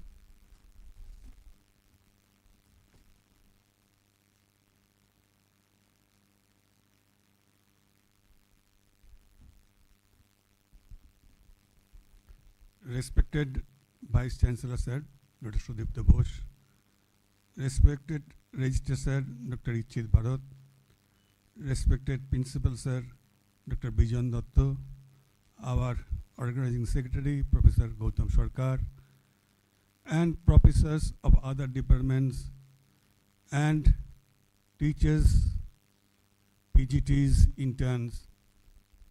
It is a very proud moment for us to organize this workshop, and we are overwhelmed the support we get from the authority.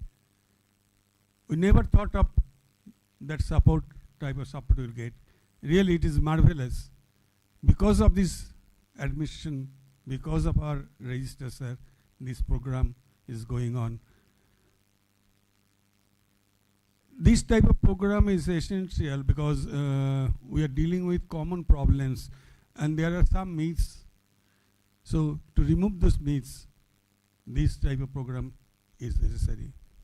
If anyone become aware of all this and that is percolated in general people, it will be fruitful.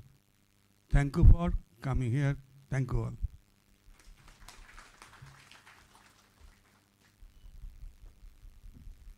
Thank you, sir, for your enlightening words.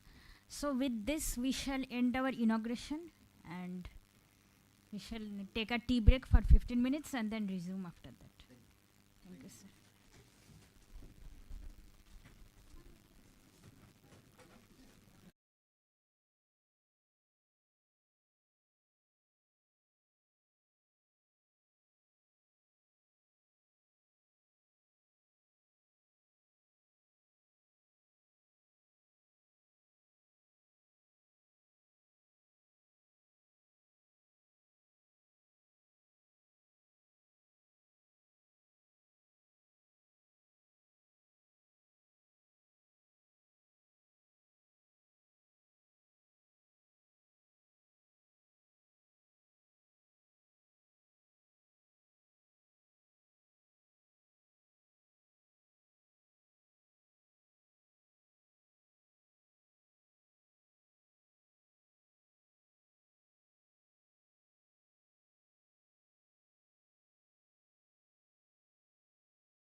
afternoon to one and all present here. So now we shall begin with our third session, molecular epidemiology and pathomorphological characterization of rabies viral infection in animals in India. To chair this session, I would like to call upon the stage Professor Dr. Gautam Sarkar, Professor Department of Community Medicine. I would like to welcome our honorable speaker, Dr. Dipti Mai Saho, Assistant Professor, College of Veterinary and Animal Science.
Now we'll start our session. Our speaker is Dr. Dipti Mai Saho. He is an assistant professor of Veterinary College and Animal Science and is doing his degree from Bhubaneswar and working here for 2 years, and he's completed his PhD degree from UP Bareilly, and he having a qualification of clinical pathology, experimental oncology also. So we are thinking about experiment on oncology.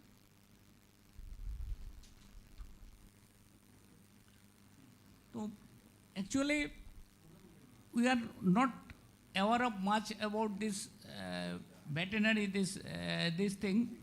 The oncology, this has been also included in this science also. And here she is publishing many papers, 10 papers and review articles in national and international journal. She is getting award from different levels and also getting a best award from Ramachandran Memorial Best Molecular and Oncology, this thing. And she is the author of chapters of the many books also. Now she will present in front of us. Please. Thank you, sir.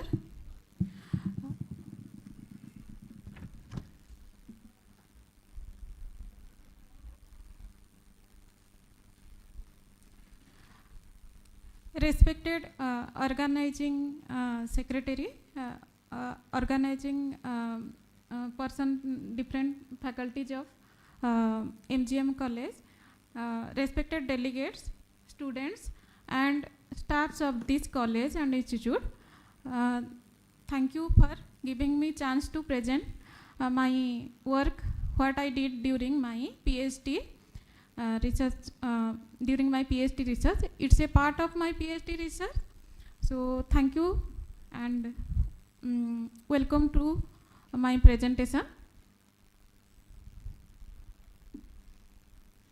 As described by previous speakers, it's a zoonotic disease which is highly fatal and causes 100% mortality. So we have target to vaccinate dog, 70% of dogs in a population. So this mass vaccination will save the animal, other animals as well as human beings by preventing the continuous transmission of this disease. Because this disease, this virus is a highly virulent virus which is 100% although vaccine preventable.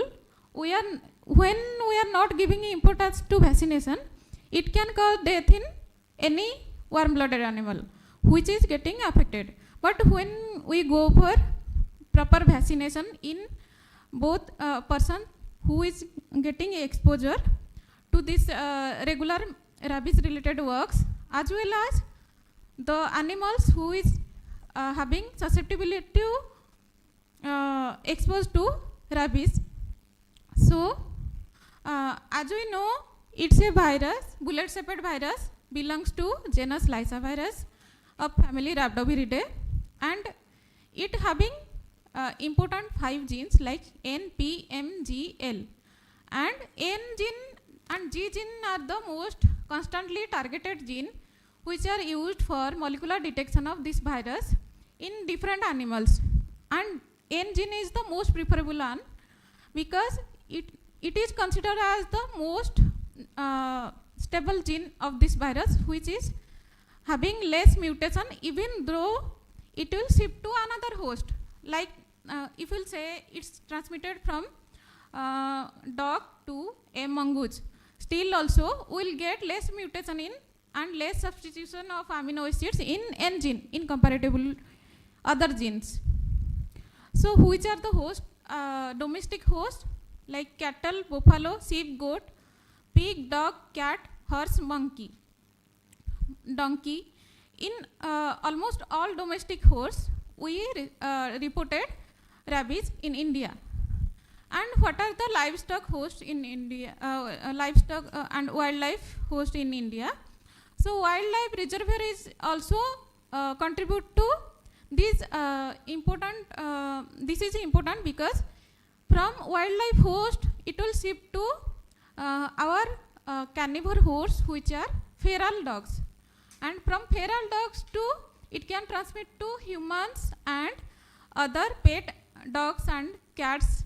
We can get infection, and in some cases like Punjab, mongoose is the reservoir host of that particular area. This virus in a particular geographical area, it adapts to a particular reservoir host like mongoose or hyena or dog to transmit further. So we should first identify which host it belongs. So this classical rabies virus, mostly we classified it into 2 types, like dog related and bat related. Dog related rabies virus, it will be classified to 6 lineages depending on host, like Africa 2, Africa 3, Arctic related, ASEAN, Indian subcontinent and cosmopolitan. This among these, Africa 3 is the virus which is adapted to mongoose host in that particular geographical area of Africa. And in India, we will get strains of Arctic related, Indian subcontinent and cosmopolitan strains of the virus. So previous studies which are mostly targeted on single complete gene or partial sequencing, they after sequencing they identified the Arctic or Arctic-like lineages of virus are the most dominant strain, in addition to subcontinental lineage and cosmopolitan lineage also reported by some of the authors. But in subcontinental lineage is only confined to South Indian states like Kerala, Karnataka and Hyderabad. So in other northern states and as well as southern states, they reported this Arctic-like lineage as the most dominant strains. So we targeted for whole genome sequencing that will give a better idea in which a host it is maintained in that particular population, and as well as it will give idea of host shifts. So we work with 2 objectives. First is molecular characterization of this virus. Second one is histopathologies of rabies infected brains, whatever available to us. So for this molecular work, we use fresh samples which are regularly we are getting at CADRAT. CADRAT is Center for Animal Disease Diagnostics Lab. It's located in IVRI Bareilly, and for this lab we are getting samples for investigation for rabies, antemortem as well as postmortem samples.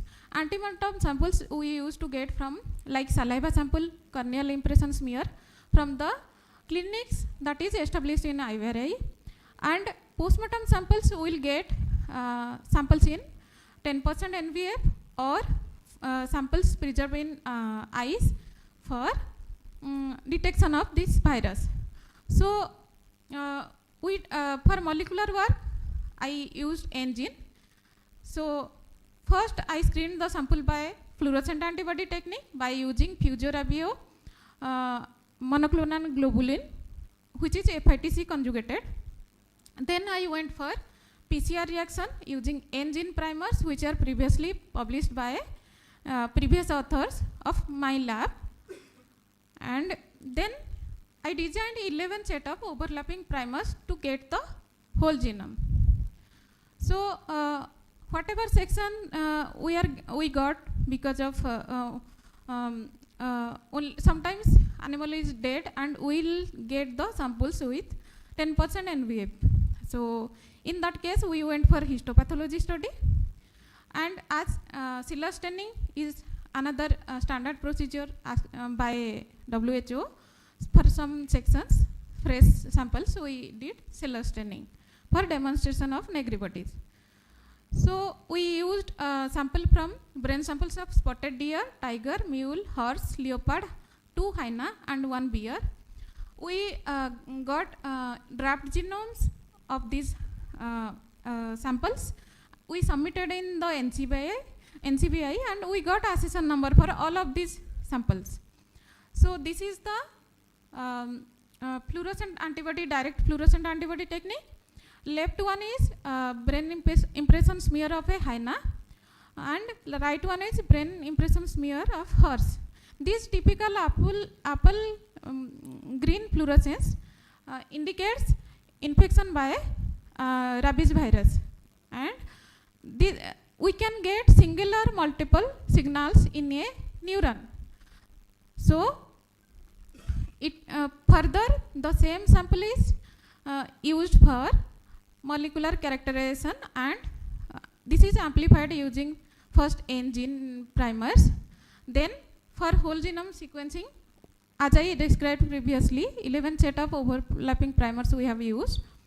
Then we analyze these draft genomes along with other strains that are isolated from Nepal, Pakistan, Bangladesh, and other strains which are already submitted in Gene Bank by different authors of India. I got five whole genome sequences in NCBI, which are one from Bangalore, 2 from Hyderabad, and 2 from Kerala.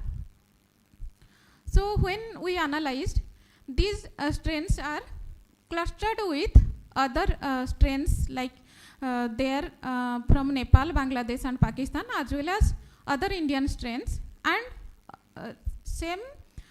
they are distantly related to Arctic viruses. Arctic viruses is also Arctic or Arctic-like will be classified under Arctic or Arctic-like lineages. So, but the composition of these genomic sequences of these viruses are totally different. So the evolutionary history was inferred using minimum evolution method that revealed the strains sequences in the current study are from Arctic lineage. All of them are Arctic lineage. So this confirms Arctic lineage as the most prevalent lineage in India.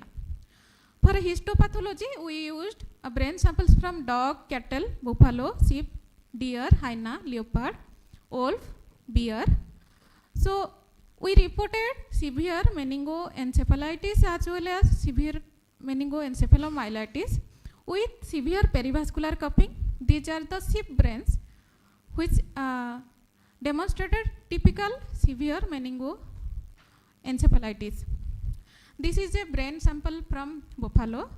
In this we got severe perivascular cupping, degenerated neurons and formation of glial cells, nodules.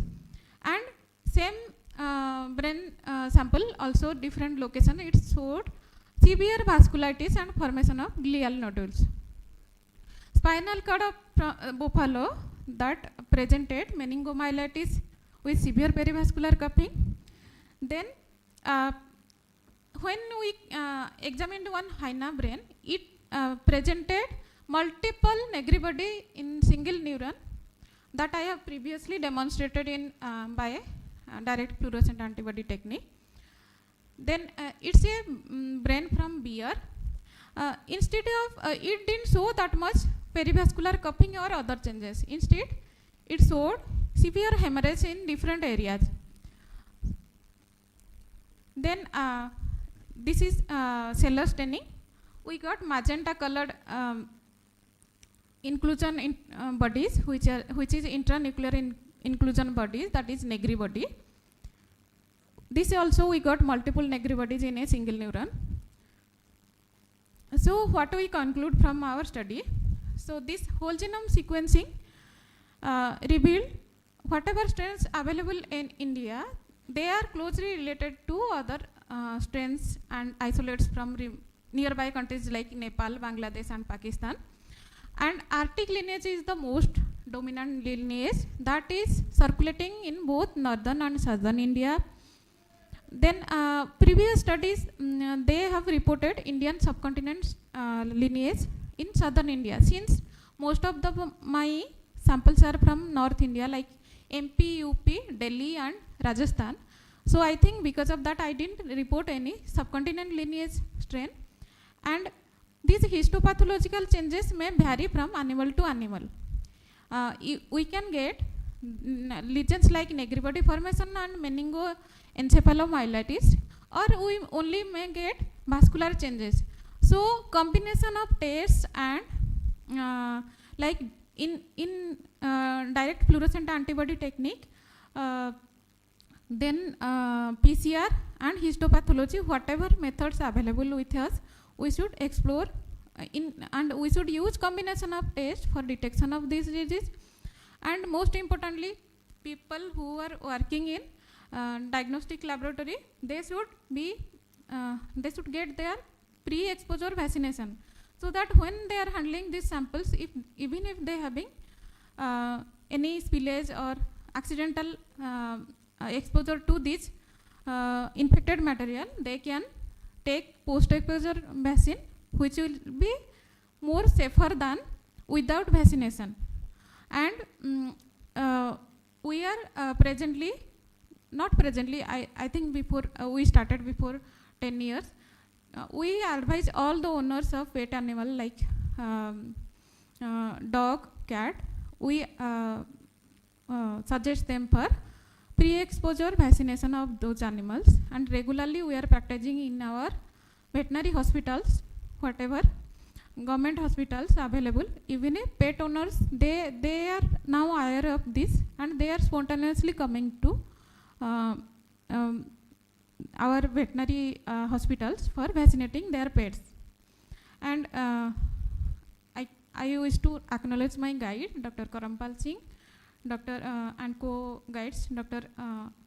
Rajendra Singh, Dr. A.K. Sharma and Dr. M. Karikalan. They helped me during this work, and these scientists were working since like 25 to 30 years in this area. So, thank you.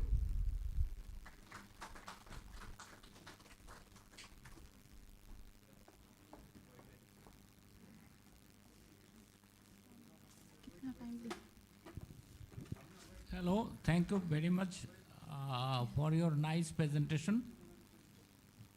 Thank you, ma'am. Thank you, sir. Thank you, ma'am, for the thought-provoking presentation. Now I would request our chairperson to felicitate our speaker.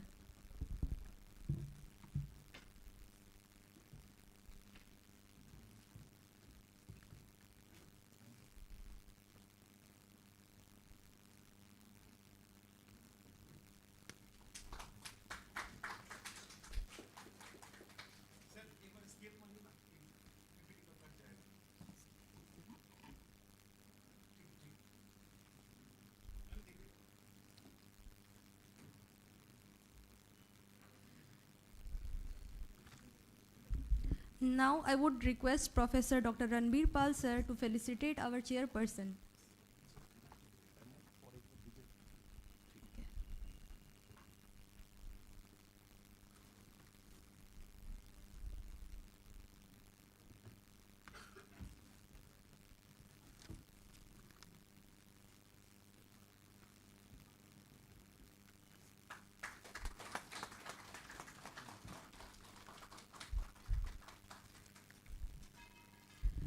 Now we shall begin with our fourth session, Prevention of Rabies, Pre- and Post-Exposure Prophylaxis. To chair this session, I would like to call upon stage Professor Dr. Tapan Mukhopadhyay sir, Professor and Head of the Department of Biochemistry. I would like to welcome our honorable speaker, Professor Dr. Ranbir Pal sir, Professor, Department of Community Medicine.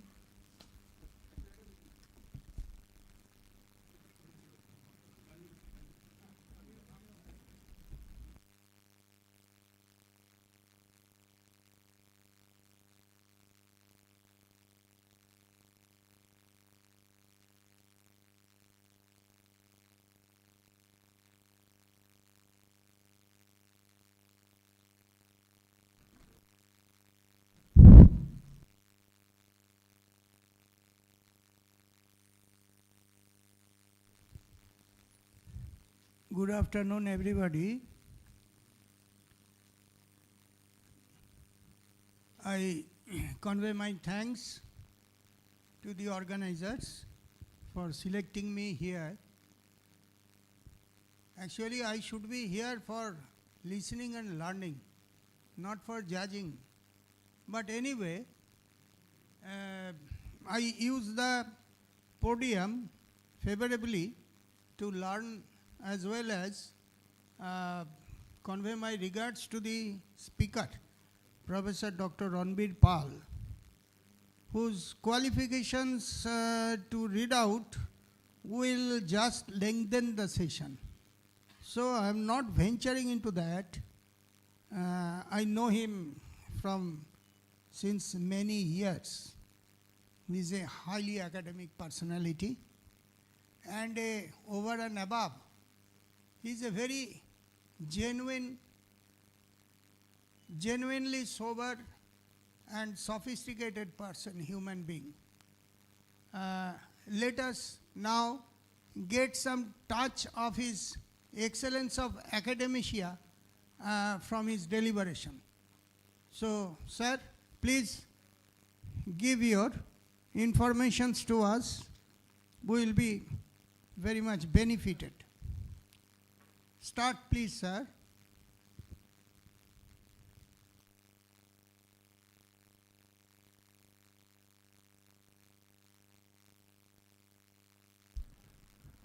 We are discussing with a disease which diagnosis is equivalent to writing a death certificate. So with a sad note from this morning, Dr. Pritam has given very good insights regarding the whole thing. I have been allotted topic on pre and post exposure prophylaxis. So let's give some glimpse. I will not go in detail. India is reeling under rabies, 20,000 per year death. How many deaths are unreported, God knows. And then Bihar is also recording 20 times increase in dog bite incident. I got this too from Times of India and India TV. And the leading cause of illness in the state. And dog bite cases are increasing in India. You can note in the third column, the Bihar is increasing at a very rapid rate. Previously it was very low. Now after Tamil Nadu, it is the second highest reported incidence of thing. All these I got from the public domain. So rise in rabies, dog bite cases in Tamil Nadu is the topmost in India. It is almost 50% increase in last 1 year. Anyhow, let's think what we can do. I am skipping some slides because already discussed. I can only show this one, that it is the bullet that never fails. Okay. So bullet-shaped virus. Okay. So case fatality rate is the highest of any infectious disease. So epidemiology, I think, already covered by our HOD sir and Dr. Deepti Mui. I'm going for this. I'm skipping these slides.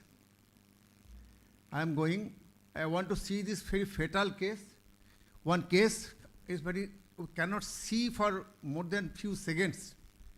A person is going to die within few minutes or few hours. We cannot do anything except giving diazepam. Dr. Pritam has shared his experience. We also shared our experience from ID Hospital at Calcutta when he studied in UG. So let's start with prevention of human rabies. It is the only disease, it is the only vaccination that is given after exposure to infection or after suspected exposure.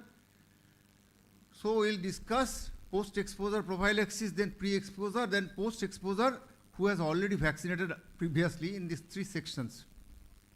So, National Rabies Control Program was launched very late in 2013.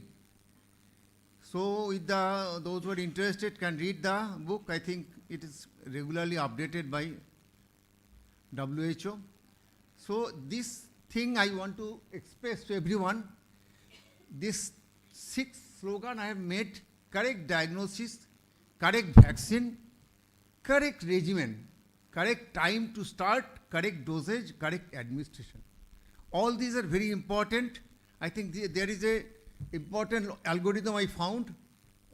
So if the animal did bite the patient or did saliva contaminate, scratch, abrasion, open wound, mucous membrane, no, nothing should be done. Then if it is yes, is rabies known or suspected to be present in the species and a geographic area? If it is no, then nothing should be done. If it is yes, was the animal captured? If the animal was captured, then we should give rabies immunoglobulin and vaccine. Okay, if no, then only if the animal cannot be found at all, then rabies immunoglobulin and vaccine should be given. If it is yes, was the animal a normally behaving dog or cat? If it is no, then do laboratory examination of the brain, fluorescent examination of the patient. Then we have to do everything. If animal is normally behaving cat, yes. Does the animal become ill under observation over the night? No, nothing should be done. If yes, again same laboratory examination of the brain by fluorescent antibody staining. If yes, then it is an internationally accepted algorithm. But let us go for a very simple way.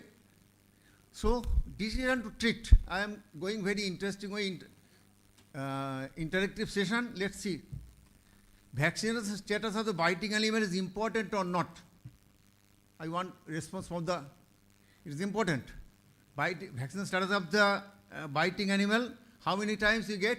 Even for the pet dogs or pet cats, I have not found in my private practice, rarely I found vaccination status. Okay. Then our answer should be unvaccinated or versus vaccinated.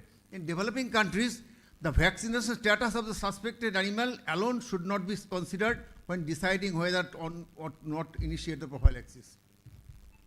So vaccination status present or not, we start the treatment as per our protocol.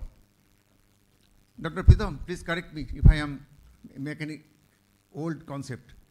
Observation of biting dog and cat is important or not? Please respond. Yes. Chalo. PEP should be started immediately after the bite. The observation period of 10 days is valid for dogs and cats only. But we shall start the prophylaxis. Only observation, I think Professor Tapan Mukherjee has told very expressed, in our time also we watched it, but now it is gone. We watch it, but we start the vaccination. 037 we must give by the time. So modify the treatment if the dog or cat remains healthy throughout the observation period. Skip the vaccine dose only on 14th, but administer it on the 28 days. So give them the 4 doses, okay, in the SN variable, okay. While using ID route, complete course of vaccination should be given irrespective of status of animal. I am discussing the ID route later. We can use only the skip the 14 dose, okay. Interdermal. Next question, sign of the rabies shock. What to observe? Many people do not know at all what to observe in the dog or cat. Any change in normal behavior suggesting either undue aggression or depression, running aimlessly or attacking others without any provocation, becomes too drowsy or withdraws itself to a corner, excessive salivation, changes in voice and bark, refusal to feed and eating unusual objects like stone, paper, wood, metal piece, etc., death of the animal. All these 7 points we have to observe. Challenging. So complete the dose. So it's very challenging. In many times you will not find the animal. That's a fallacy. Let's go. Next question. Provoked versus unprovoked bite. Is it important? Provoked versus unprovoked bite? Yes. And a provoked dog bite should also be managed as an exposure and PEP started immediately. A provoked bite does not mean that the biting animal is not rabid. It is difficult to understand what provoked a dog. Only the animal psychiatrist or psychologist can say.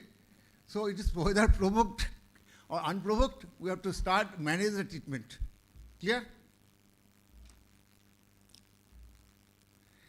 So three-pronged approach. Management of animal bite wounds, passive immunization, active immunization. So this is a very simple thing. I think it is found in all standard textbooks. If there is no breach of the skin or mucous membrane, then nothing should be done. It is category 1. If there is any breach of the mucous membrane or skin, category 2.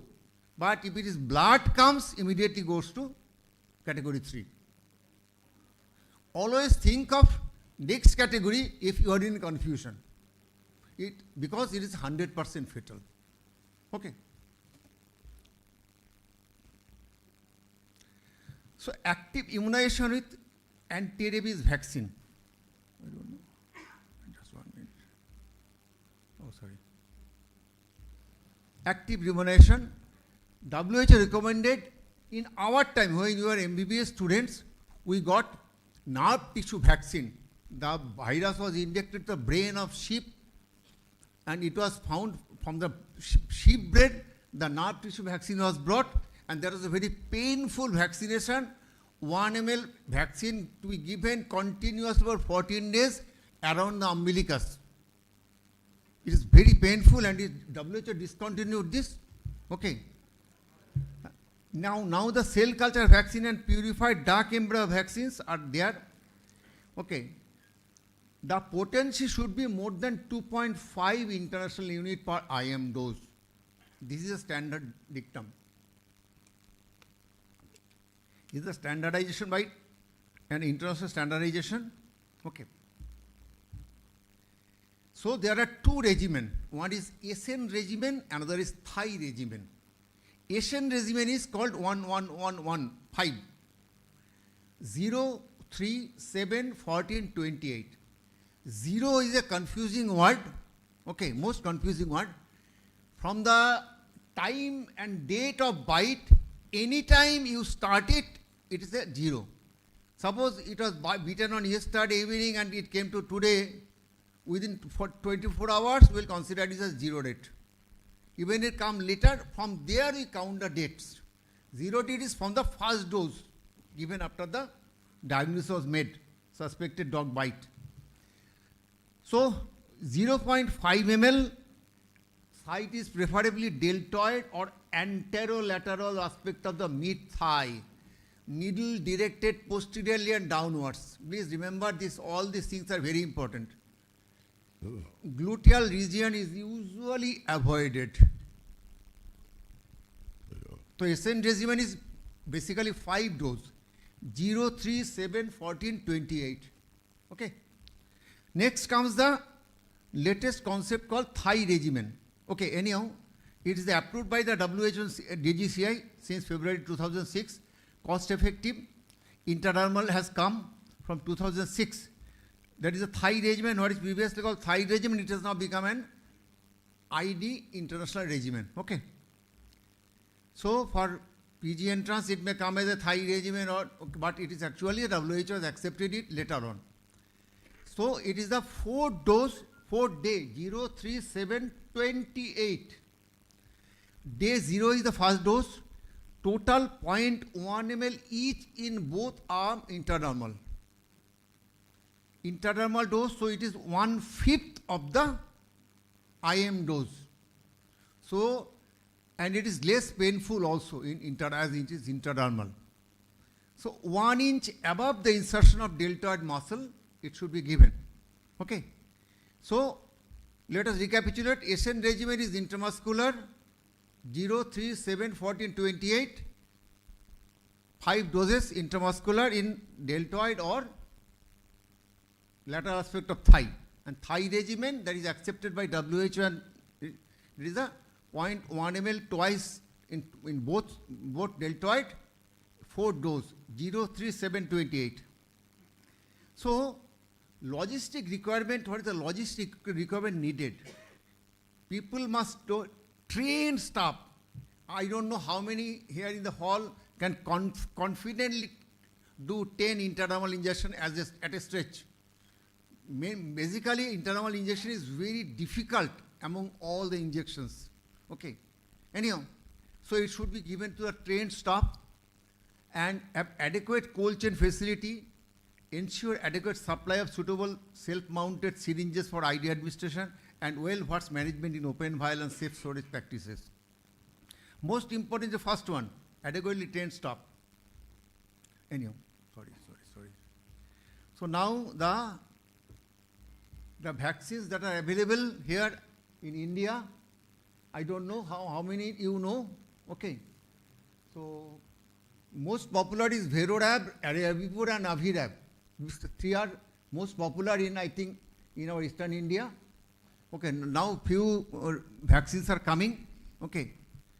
So varicose rabies are becoming more and more popular because it has the least probability of contamination by organism. Okay. Next comes the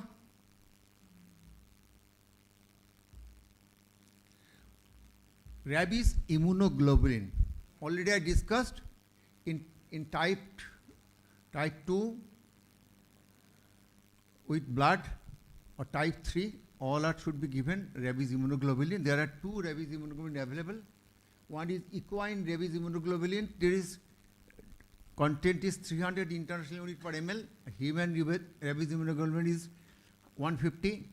Dose of equine is double than the human. Dose is 40 international unit per kg body weight, and human is the 20 international unit. Please remember, vaccine, in case of vaccine, we usually follow the cold chain even during the vaccination. But in case of RIG, it should be brought to the room temperature before giving it. Please note that is a separate point I mentioned. In case of vaccine, we usually use the cold chain as much as possible during vaccination. But in case of RIG, it has to be brought to the room temperature. When you ensure it is room temperature, then we shall inject it. Okay. Infiltrate as much possible in as many number of injection sites, as deep as possible, as wide as possible. Very important thing, into all the wounds, never leave any wound. If you feel that your stock of RIG is less, then you dilute it with normal saline and then give to all the wounds. Please remember, to all the wounds you have to give. In all the category 3 exposure and in immunocompromised patients, always give RIG. Immunocompromised patients, I think already Dr. Pritham has told, leprosy patients also included in that, and in HIV and other immunocompromised patients, we must give RIG in all cases. Okay, second downwards. There are 8 types available in the market.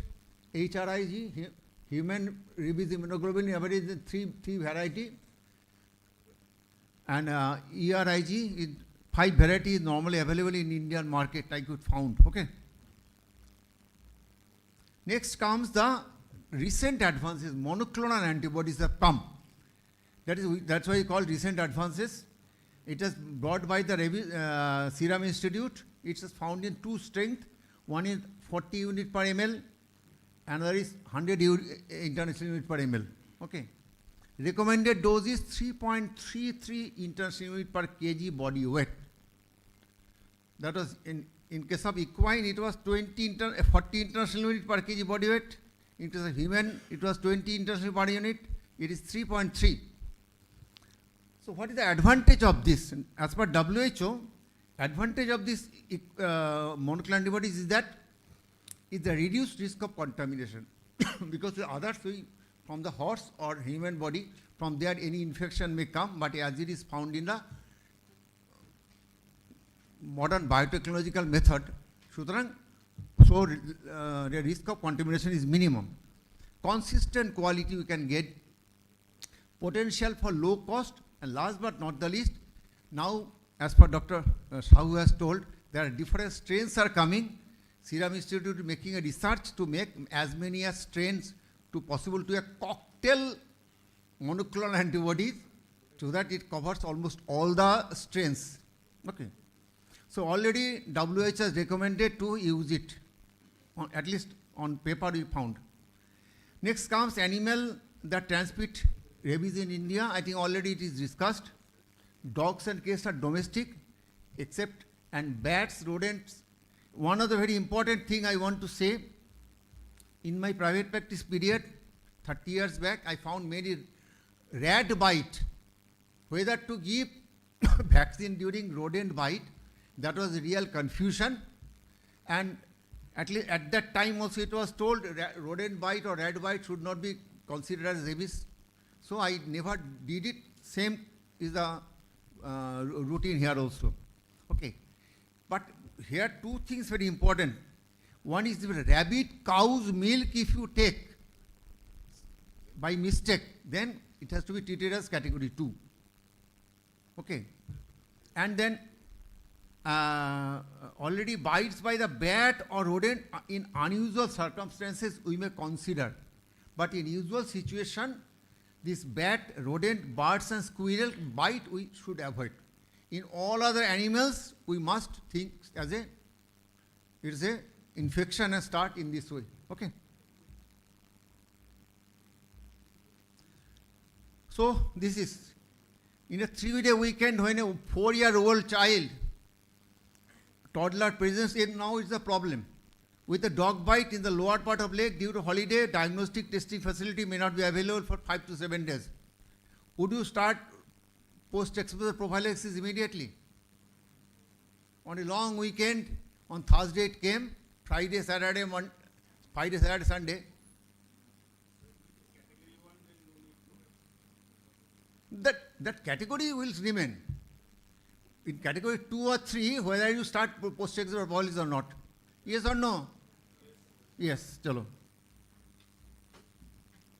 Vaccines should be started immediately, preceded by proper wound care. First wound care, then immediately. Wound care for how many minutes? 15 minutes. Very good. Counsel caregivers for strict maintenance of schedule for next dose and complete immunization schedule. Okay? Next problem. A 72 years old farmer was bitten by a rabid dog. He appears for 4th dose of vaccine on day 21 instead of day 14. What to do? 037, 14, 28. He missed the days of 14 and came on the day 21. What to do? Shall we restart?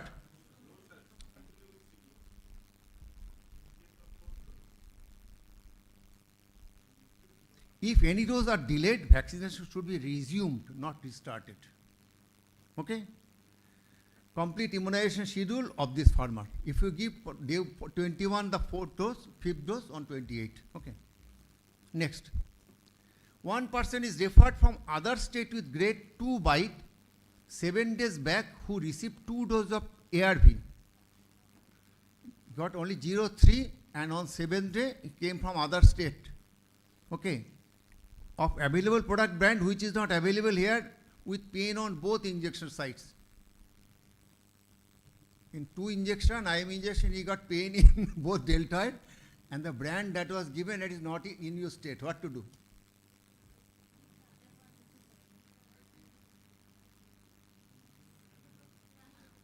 Grade 2 bite, please remember. Then, chalo, answer is, a change of the route of administration or vaccine product during PEP is acceptable if such a change is unavoidable. Whatever brand we get, we shall do. Okay? 4 persons are referred from PHC with grade 3 bite 3 days back. Bite was done 3 days back. Nothing was done. Thus 4 persons was referred to you from local primary health center. What to do? I think the backside nobody is telling anything. What to do? These are practical problems. If you go for private practice in government sector or corporate hospital, every day we will get at least 1 dog bite. What to do?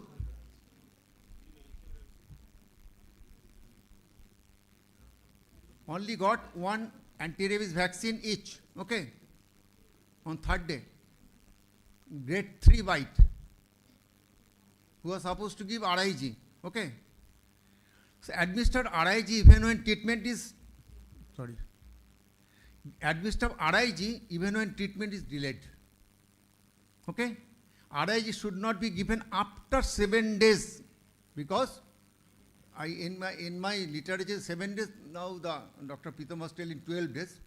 So after 7 days is standard dictum. If first dose is given, if the patient comes after 7 days, don't give RIG. Okay? Because by the time the antibody has grown. So it has no role. Okay?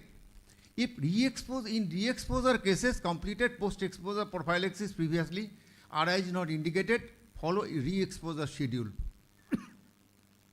So if the patient comes after 7 days of first dose, then do not give RIG. If within less than 7 days, give RIG and all the schedule. Okay. While walking on road, a 55-year-old old man was beaten by her neighbor's poorly supervised vaccinated elderly dog, which is then restrained and held for observation. What to do?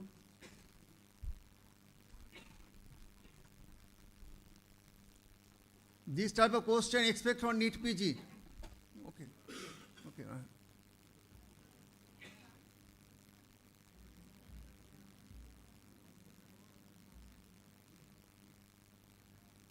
What to do? You did not answer. What to do? This is an exam. It should be given. Okay, great. What to do? Start treatment. Okay. Poorly supervised, you do not know, so start the original treatment.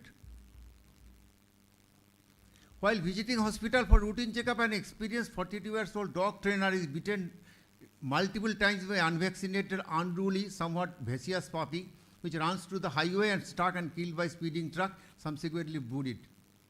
What to do? It is a dog trainer, means he got pre-exposure prophylaxis. So follow the re-vaccination schedule. Clear? While walking on a well-intentioned 35-year-old lawyer received superficial scratch on hand as she befriends a stray dog, street cat. Only scratch. What to do? Category 1, nothing to do. Okay. A school child lands in your clinic with scratches by the monkey. What to do? In case of wild animal, always think of the vaccine. Okay. So before a bite, pre-exposure vaccination. Pre-exposure vaccination is very complicated. This is very important. Virus neutralizing antibody level minus 0.05. It is a criteria, more than 0.05. 5 or more than 0.05. So, okay. Okay. So, actual dose is, this is a dose. Intramuscular schedule is Please note it is a 3-day schedule in both cases. Okay. In the previously it was IM 5 dose and 4 was for ID. Okay. But here is both side is the 3 dose. Okay. 0.5 ml and 0.1 ml. Okay. Per site. Please remember this value 0.05 IU should be there before for all the persons. Okay. So vaccinations after re-expose are already discussed previously. So if within last 3 months any full dose was given, then nothing to be done, only washing the area. Please remember. Suppose a person has taken full dose in January. If the person comes within April, then nothing to be done. Okay? If comes after 3 months, then give 2 doses. Okay? Please remember, if come after 1 year, then you have to assess the virus antibody, neutralizing antibody.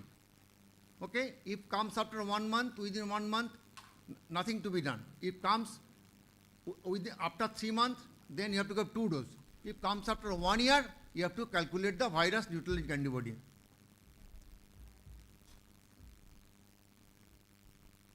Is it possible to develop rabies from vaccination? No. If it is given properly. Is rabies vaccination during pregnancy and lactation safe?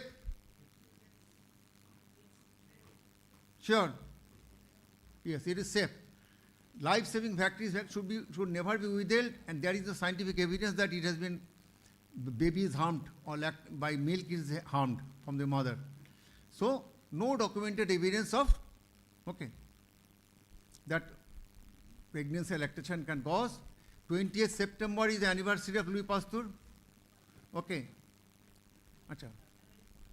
Again, few 3 questions are there. What is the site of ARV given through intermuscular route? Deltoid. What is the site of ARV through the intermuscular route in infant and children? Thigh.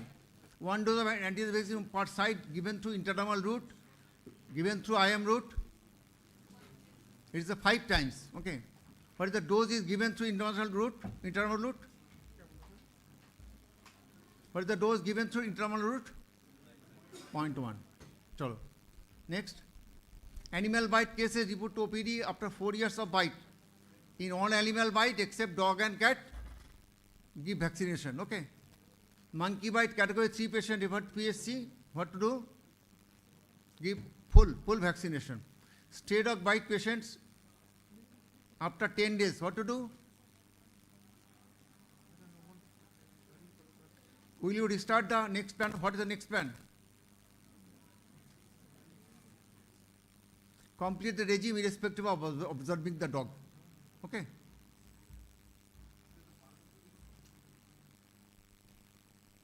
Immunocompromised patient, one very important thing. In immunocompromised patient, category 2 also get immunoglobulin, RIG. Staff nurse administering RIG in the same syringe and the anatomical site of the vaccine can give with same syringe vaccine and RIG and in the same site. Same syringe and same site for RIG and vaccine? No. Separate syringe and separate site for RIG and vaccine. Okay. Animal bite present has been started intradermal vaccine. After 2 doses, the person wants IM route. Is it accepted? From IM to ID, suppose after 2 doses of ID, he wants IM route. Or after 2 doses of IM, want to do ID? No. Route change not possible. You have to go to the same route. Okay. Incorrect practice, shifting from one route to another route is not acceptable. Okay. So, anyhow, I'm not take home message is fatal once a symptom appear. It's a huge global burden. Geographic distribution is in the whole world. Dog-mediated rabies is the important thing. I think already Dr. Pritham has told 0 by 30. So 0 eliminate all human death. 0 human death, not 0 case It is zero human death by 2030. Okay. So it is our call, zero death by 2030, 28th September. Please remember, and 30th January also. It is followed by WHO. Which one you follow? 20th September or 30th January? 30th January? World Rabies Day. Okay, anyhow, chalo.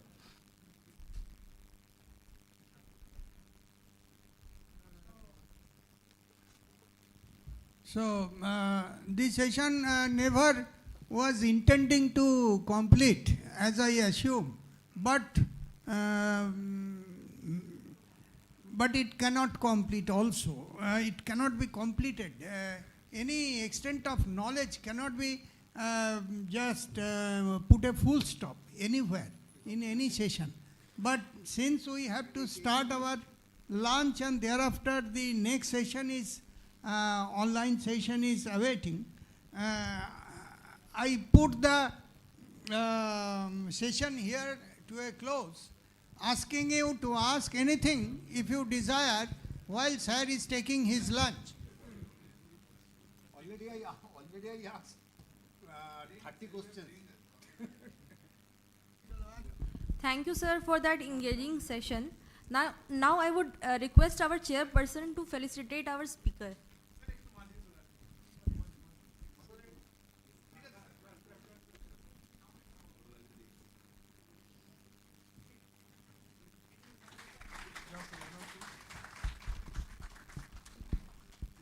Now I would request Professor Dr. Ranbir Pal sir to felicitate our chairperson.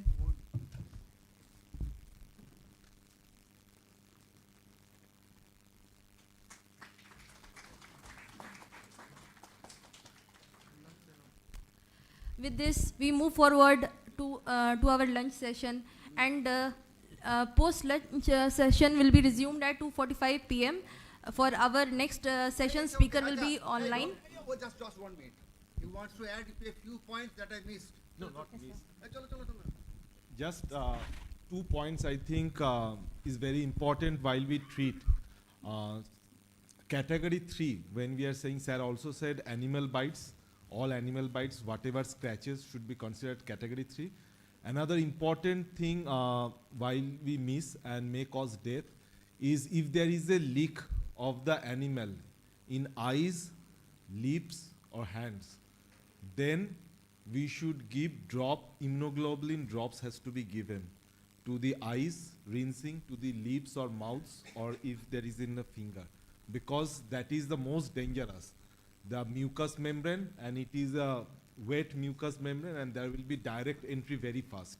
So in that case, we don't give injectables but we give drops. So that is very important, one of the thing. And second important part is, do we need to take body weight while managing rabies case in emergency or OPD or anywhere? Is body weight of a patient important?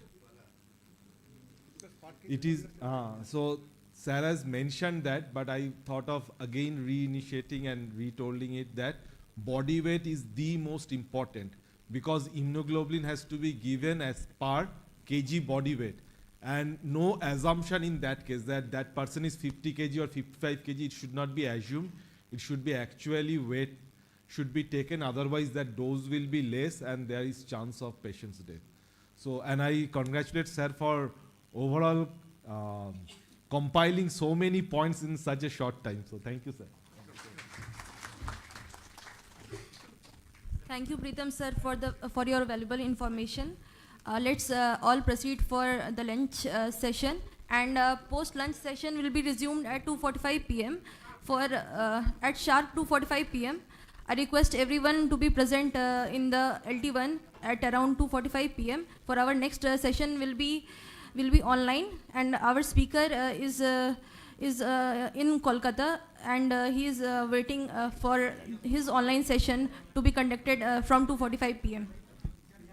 That's all. Thank you.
Good afternoon to one and all present here. Welcome everyone for the post-lunch session. Now we shall begin with our fifth session on online mode on topic of snake bite management and national guidelines. To chair this session, I would like to call upon stage Professor Dr. Vishwakant V, Professor and Head of Department of FMT. I would like to welcome our honorable speaker, Dr. Dayal Bandhu Majumdar, Senior Medical Good Officer. morning. Good morning. Am I audible? Am I audible to all?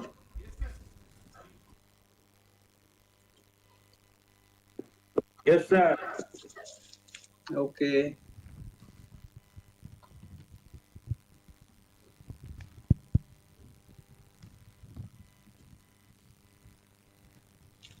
All right. So good afternoon, one and all. It feels pleasant to be chairing this session on national guidelines on snake bite management. I have the honor to introduce Dr. Dayal Bandhu Majumdar, the speaker for this topic. Dr. Dayal Bandhu Majumdar is currently a senior medical officer at Calcutta National Medical College and Hospital. Dr. Majumdar graduated in 1988 from Calcutta University. He is in active service with West Bengal Health Services ever since, and allow me to present some of his past and continuing credentials. He was a state level resource person for snake bite management and training. He is a task force member on National SDG for Snake Bite Management, Ministry of Health and Family Welfare since 2016. He is a technical advisor for ICMR since 2022.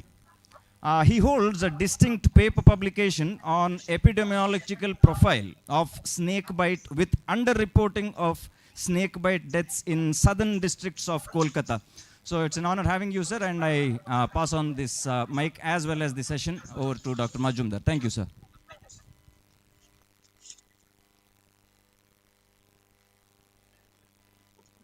Whether I can start my presentation now or not? You are telling that there will be a quiz session. Who is the quiz master? Who is the quiz master? Am I not audible? Sir, the quiz master is Dr. Payal Sarkar. It will be after your session. Okay. Mr. Sarkar, please allow me screen sharing. Huh?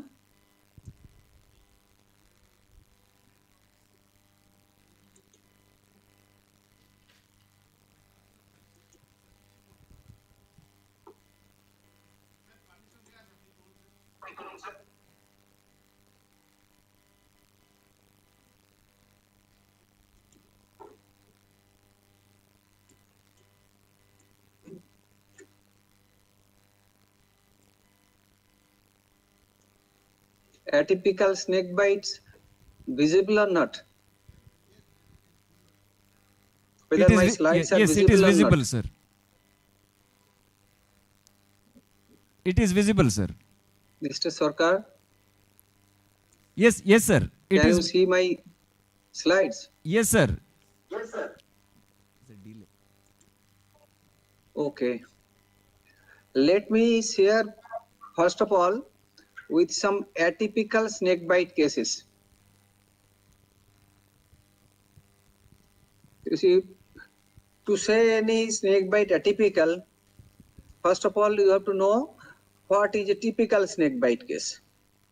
All of us know Dr. Majumdar, sir. cobra bites, the typical bite marks are 2 bite marks. Sir, You can see I here? just interrupt you for one moment? Sir? Yeah. Yeah, could you just click on the full screen so that we can see in large? No, full screen, I don't show full screen. Always I keep it like this. Yes, Is it just not click visible on that. in large screen? Yeah, just click on that, sir. Yes, sir. No, is it not visible? It is visible, but it's too small for the viewing audience. Too small? Yeah, Okay, this is fine. now it's full screen? Yes, sir. Now it is correct, sir. Thank you very much. Okay. What are the cobra typical signs? You see, cobra typical signs are classical bite marks sometimes. Classical bite marks sometimes, not always, sometimes. But there will be severe, painful, progressive swelling. As a copybook teaching, severe, painful, progressive swelling. There may be two bite marks, there may not be two bite marks. There may be a single bite mark. There may be a single bite mark, even multiple bite mark like this under the knee. There may be some blistering within few minutes or few hours, but you see the atypical presentation. What about this thing? The cut mark on the foot. The cut mark on the dorsum of the foot. Actually, it was a known case of cobra bite. The patient herself noted that a cobra was biting when she was laying down.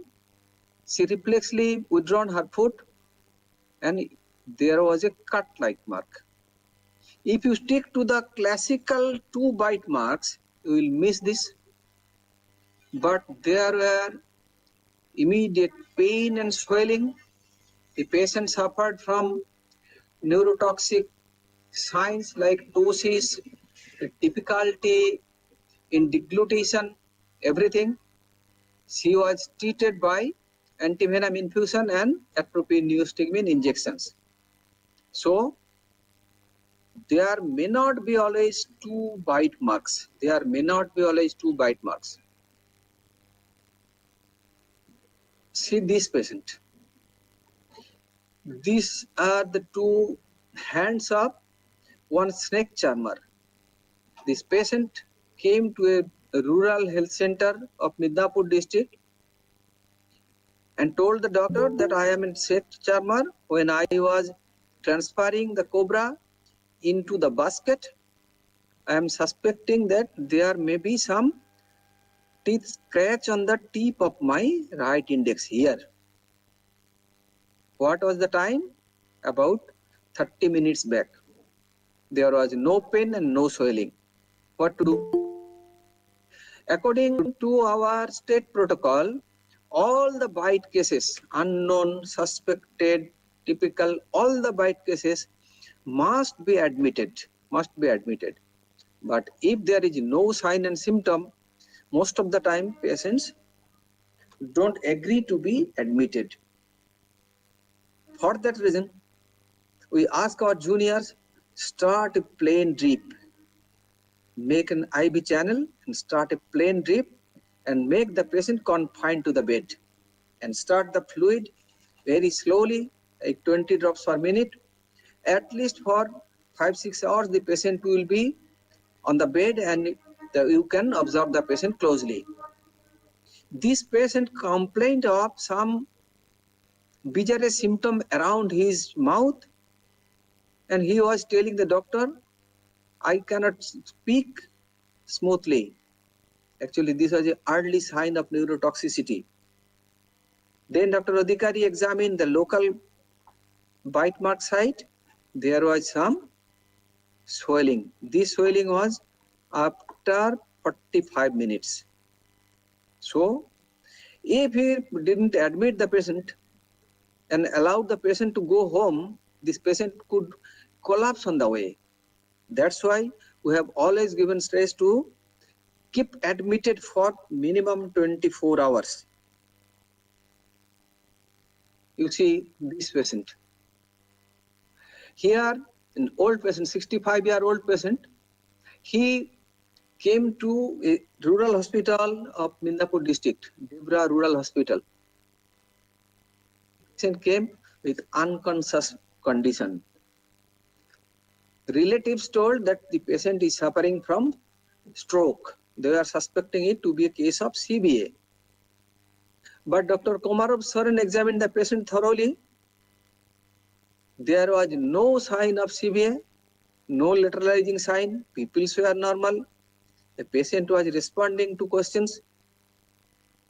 When he tried to do plantar reflex, the patient withdraw his leg, and then only Dr. Soren noted that some lime was painted on the back of his heel, and there was some swelling. He suspected it to be a case of neurotoxic snake bite, and he tried an injection. What is an injection? In our community of snake bite management groups, we always tell an injection. We never tell atropine and neostigmine like that. We always tell an injection. Why an injection? A for atropine and N for neostigmine. Always make it N. Never make it Na. What does it denote Na? Na is written when there is no supply, not available. If atropine neostigmine is not available, you cannot save a cobra bite patient. Always give atropine first, then neostigmine. Dr. Soren tried an injection, and within 5 minutes the patient dramatically improved. Then he gave the history that about 2 hours back, when he was sitting on the open ground for micturition, some insect-like sting was there on the back of his heel, and he himself applied lime and didn't disclose it to the relatives. And after 2 hours, he had some fainting attack and he became unconscious. Then relatives rushed him to the nearby Debra Rural Hospital. If Dr. Soren didn't suspect it to be a case of neurotoxic snake bite, as usual, he could send this patient to Midnapur District Hospital or Midnapur Medical College for CT scan. The patient could die on the way. What are the typical signs of hemotoxicity? Hemotoxicity, that is in eastern India, in West Bengal, Bihar, always that is a Russell's viper bite. We always think of a Russell's viper bite. There may be some social vipers in Bihar, but in eastern Bihar, I don't think that there will be some social viper. What are the classical signs?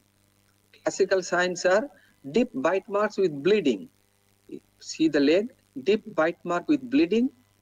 Within few minutes, there will be abnormal bleeding, maybe half an hour, maybe 1 hour, gum bleeding, blood-stained sputum, bleeding from nose or any orifice. Even there may be hematuria or bleeding per rectum, but there may not be always immediate bleeding. If we suspect it to be a case of hemotoxic snake bite, we do 20 WBCT, 20-minute whole blood clotting test. This test must be done in a normal glass test tube, not any specific tube, and there must not be a plastic tube. Must be done on a normal glass test tube. If blood is not clotted after 20 minutes, presence of hemotoxic venom inside the patient's blood is confirmed. But if the first test is clotted, then you have to repeat it hourly. You see, here in this patient, the patient, old patient, came to a rural hospital of Bankura district and gave the history that about 4 hours back, he had stepped on a bush and some thorn prick-like sensation was there where he was showing by the pain. There was no bite mark. There was no bite mark. The patient had seen a skeleton of a dead dog, so he suspected that the tooth of the dog may have done this injury, and he was suspecting some sepsis. As there was some pain and swelling in the ankle, he came to the rural hospital after about 4 hours. Dr. Savitri Hasda suspected it to be a case of snake bite, and she had done 20 WBCT and blood did not clot. So it was a case of Russell's viper bite. See the typical presentation. He was infused 20 vials of antivenom at that rural hospital. Then he was transferred to Bankura Medical College, where again 10 vials antivenom was given, but the patient suffered severe renal failure. Here you see on the lateral side of the right foot of this lady, there is no bite mark, but some ecchymosis like red color. She gave some history that when she was walking by the paddy field just 20 minutes back, she had seen a Russell's viper had bitten here. But Dr. Bagh, Subhendu Bagh noted bleeding from the other foot, the second toe of the left foot. Then he asked why bleeding here. She gave the history that he had some trauma while she ran to her home, but continuous oozing for 20 minutes gave the confirmed sign of coagulopathy, and Dr. Bagh didn't spend any time for 20 WBCT. He immediately started antivenom, and this patient was cured at Dibra Rural Hospital. There was some swelling present for 5-7 days. I shall discuss for treatment for this persistent swelling later on.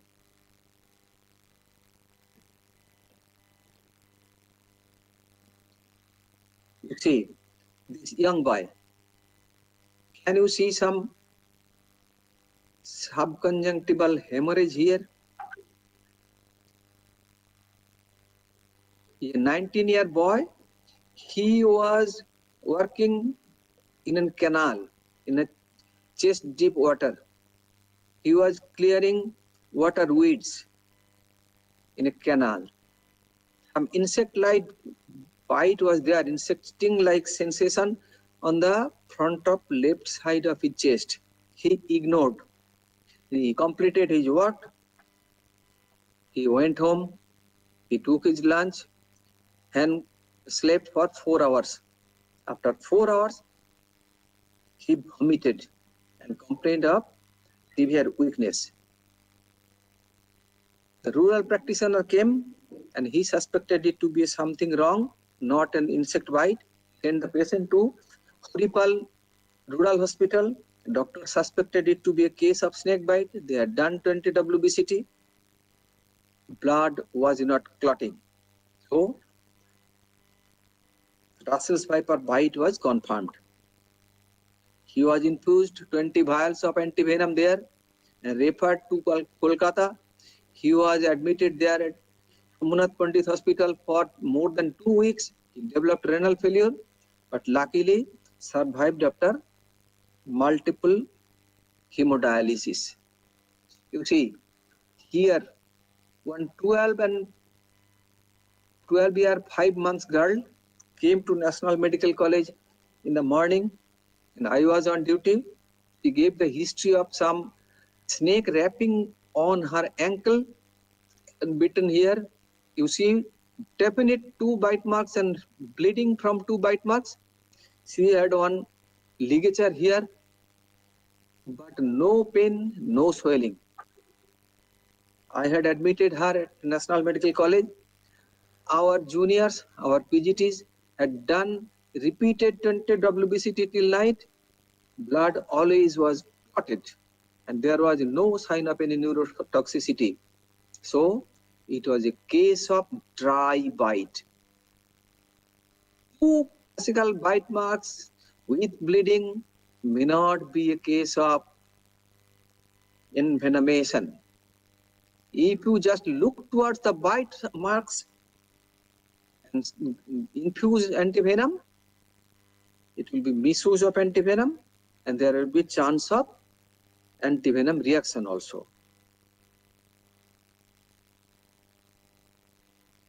This is the most mysterious snake and the second highest toxic snake in the world. It is a common krait. It's a very slender black snake with slender white bands up to the end of its tail. This is mysterious because it's a strongly venomous snake, neurotoxic snake, but its bite causes no pain, no local sign, no local swelling. Usually they come to the open floor bed and bite on the back of the patient. In the early morning, these patients come to our hospitals with complaints of pain abdomen or sore throat or any other thing. Usually there will be no history of bite. How can we diagnose it to be a case of neurotoxic snake bite? Only finding a sign of neurotoxicity. The classical sign is acute bilateral ptosis, acute bilateral ptosis, acute bilateral ptosis. Anytime this patient came with pain abdomen and bilateral ptosis in the early morning simultaneously, that is ptosis at 0 hours. Actually, we don't know when he was bitten. Maybe he was bitten in the early night at 11 p.m. and he came to the hospital at 6 a.m. In the meantime, he had developed symptoms of pain abdomen and sign of bilateral ptosis also. He was managed by antivenom infusion. This lady was admitted in a rural hospital of Hooghly district on 7th July of 2015 in the afternoon, not in the morning, with complaint of pain abdomen. Doctor number 1 treated for pain abdomen. Next day, doctor number 2 treated for pain abdomen. On 8th July, night duty, doctor number 3 treatment given for pain abdomen only. On 9th July, when this doctor number 3 was going out of hospital after his completion of his night duty, this patient called the doctor and complained of whole body weakness, dizziness, and unable to open her eyes. The doctors referred the patient to Bardon Medical College for USG whole abdomen. Fourth doctor, Dr. Sheikh Rajiv came and the sisters draw his attention that the patient is still on the bed. They have not moved for Bardon Medical College. Dr. Rajiv came to the patient to counsel her that you have to go to Bardon Medical College early. But when he was talking with the patient and he noted bilateral ptosis, he immediately started antivenom and this patient was cured at Dhoniakhali Health Center and she didn't go to Bardon Medical College. Within 4 hours, she became symptom-free.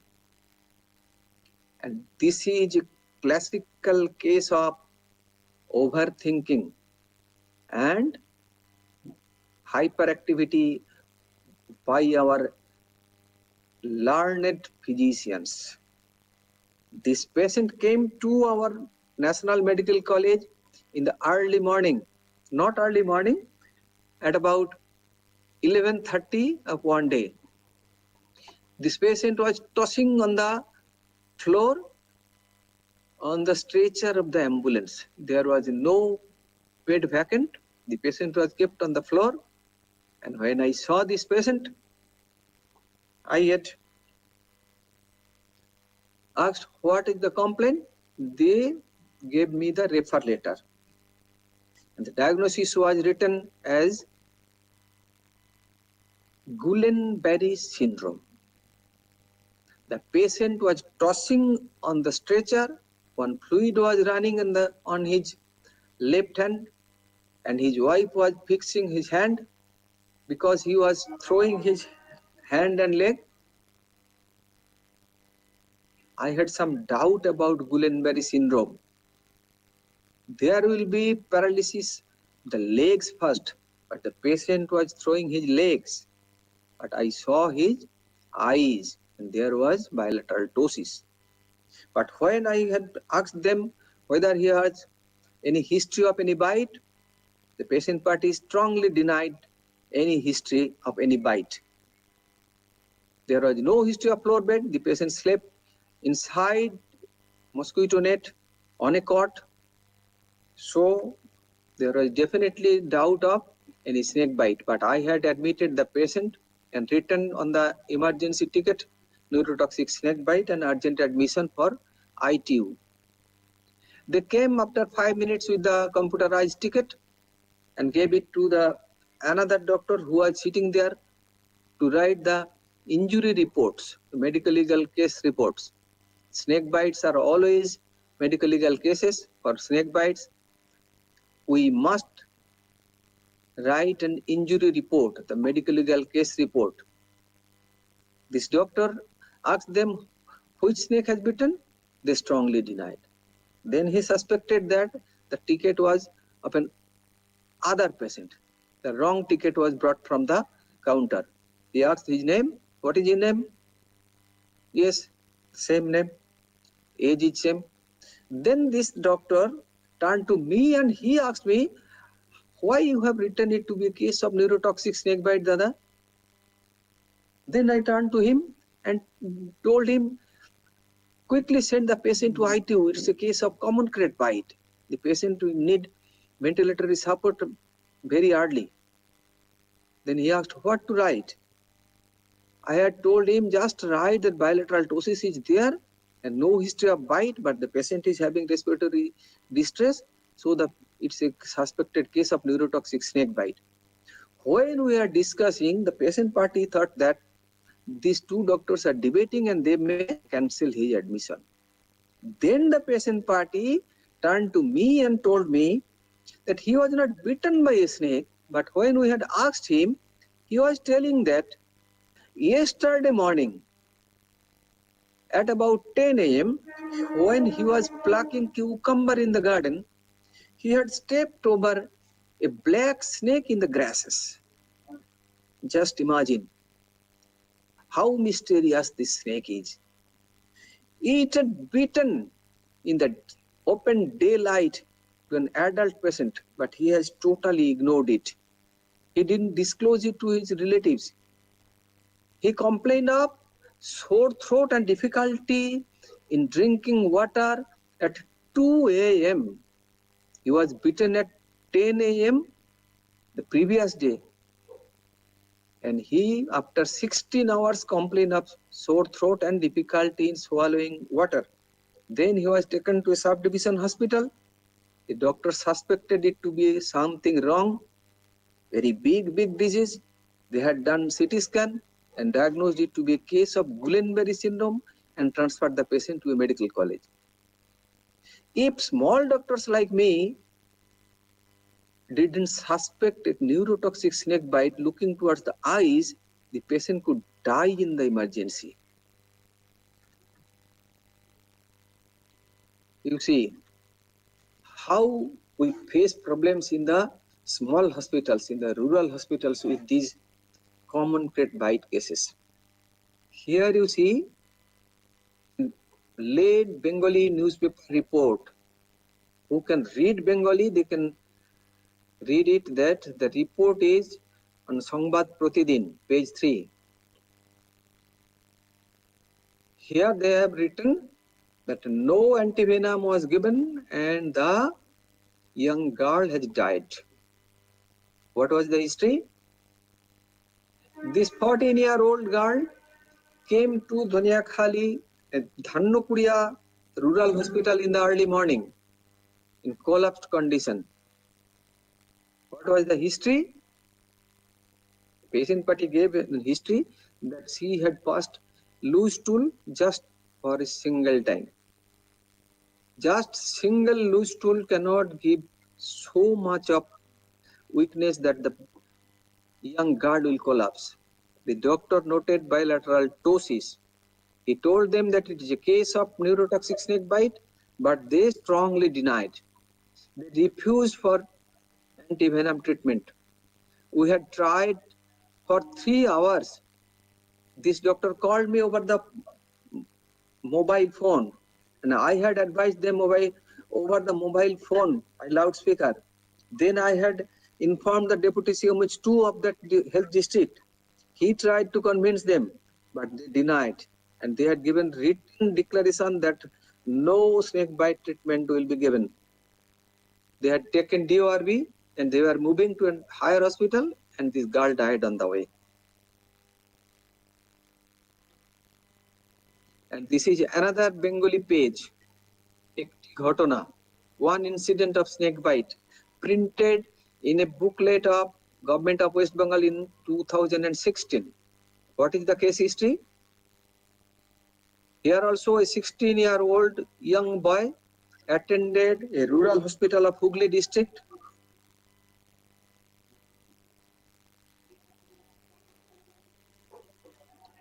Will complain of pain abdomen in the early morning. Pain abdomen. But Dr. Sikdar noted bilateral ptosis and he had a confirmed diagnosis it to be a case of common crate bite. The patient party denied. They didn't allow him to give antivenom first. He was repeatedly telling that if I don't give antivenom in this stage, this boy may suffer from respiratory distress and in that case he will have to move to Kolkata for ventilatory support. When this boy complained of respiratory distress after 2.5 hours, they allowed Dr. Sikdar to give antivenom. Dr. Sikdar gave antivenom and other drugs and referred the patient to a medical college of Kolkata. All of us know that in the big medical colleges of Kolkata, before 9:30, no visiting comes to the hospital, only the juniors. If very lucky, the patient may be treated by a first-year VGT only. Usually in the emergency, interns admit these patients. This patient was admitted, but the junior doctor in the indoor, he didn't accept it to be a case of snake bite. Practically, he had never seen a case of common crate bite. He had never heard of a snake is there that which can cause a painless bite, no swelling, no bite mark, but neurotoxicity. He kept this patient on general bed and within 15 minutes, this patient died. Then the visiting came and took the history from the junior and he had given an very careless and inadvertent comment. He told that it was not a case of snake bite. Can you imagine what can happen? People of the village of the patient attacked the health center with bamboo sticks. Police was called. Ultimately, the CMH of this district interfered and she requested the MSBP to do a postmortem examination and postmortem examination was done. The report was a neurotoxic snake bite. And for our education, for our information, one 2 feet long common crate snake was found in the room in the afternoon where the boy slept in the previous night. So always be suspicious of a common crate bite when you see a case of bilateral ptosis. If you miss the sign of bilateral ptosis, you will never diagnose a case of common crate bite. Many cases I have some history, the doctor has suspected it to be a case of even acute pancreatitis, basal myocardial infarction, and they have treated for those big diseases and the patient has died on the bed. Ultimately, common crate bite was not at all diagnosed. But from the history, we could confirm it to be a case of common crate bite. If you have no idea about the common crate bite, no idea about sudden bilateral ptosis, you will never look towards the eyes of a pain abdomen patient. We know the very popular Chinese proverb, what mind does not know, eyes do not see. If you have no training to treat a case of common crate bite, you have never seen a case of common crate bite, you will never look towards the eyes of this patient. But everything is hidden in the eyes of the patient. Thank you for attentive listening. But I don't know whether I am still online or not. I am connected or not. You are connected, sir. Thank you very much for your wonderful presentation and the eye-opening case scenarios. With this, I shall hand over the session to the audience for any questions. I believe there are no takers for any questions, so that would conclude the session. Yeah. Yeah, thank you. I can show you 5 typical cases, very classical cases of snake bite, just like bedside teaching. Mr. Sarkar can show you downloaded video. Mr. Sarkar, can you show that 5 minutes video, 5 cases in 5 minutes? Mr. Sarkar, can you show that video, 5 cases in 5 minutes?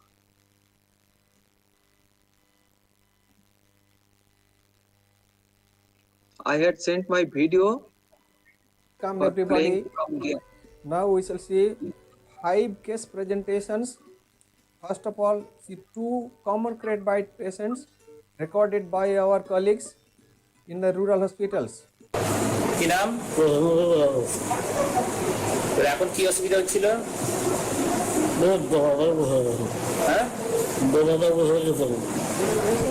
Presented to Debra Rural Hospital in the early morning. When Dr. Subhendu Bagh asked the patient about his complaint, he was complaining of sore throat and hoarseness of voice only. Hoarseness of voice only. There was no history of any bite. But look, ptosis in his eyes. Dr. Bagh noted ptosis in his eyes and he perfectly diagnosed it to be a case of common crate bite. If he try to send the patient to a distant hospital for ENT checkup, the patient could die on the way. কষ্টটা বলো। আমার গলা ব্যথা আর বুক ব্যথা আর কি? Dog গিলতে পারছি না আর কিছু নয়। And this patient was treated by Dr. B.R. Manna at Chuchura District Hospital. The complaints of the patients were sore throat, pain in chest and abdomen, difficulty in deglutition. He forgot to tell that he was suffering from respiratory distress also. When he was prompted by his wife, he remembered that he was suffering from respiratory distress. If we look minutely towards his eyes, you will find ptosis is there. Ptosis in crate bite will remain for 3 to 5 days. No further treatment is required to correct this ptosis only.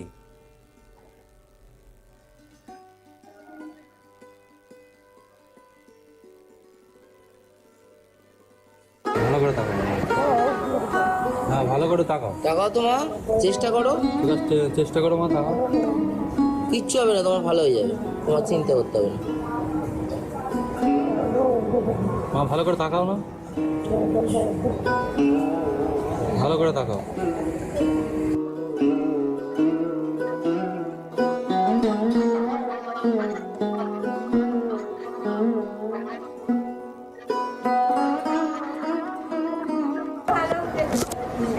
চোখে দেখতে পাচ্ছ? সবাই বাড়ির লোককে চিনতে পারছো তো? আচ্ছা ঠিক আছে, ঠিক আছে। And this was a cobra bite patient again treated by Dr. B.R. Manna. See how critical condition of the patient was when she presented to the hospital. There was ptosis, ophthalmoplegia, difficulty in deglutition, severe respiratory distress. She was failing to open her eyes also. But she was perfectly treated by Dr. Manna and she recovered after 1 hour of treatment.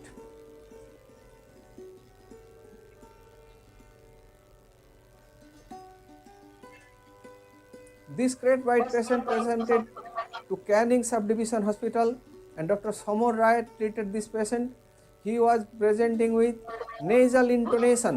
We have noted nasal intonation in this patient of Canning Subdivision Hospital. নাম কি তোমার? জোরে বলো। Jayanta.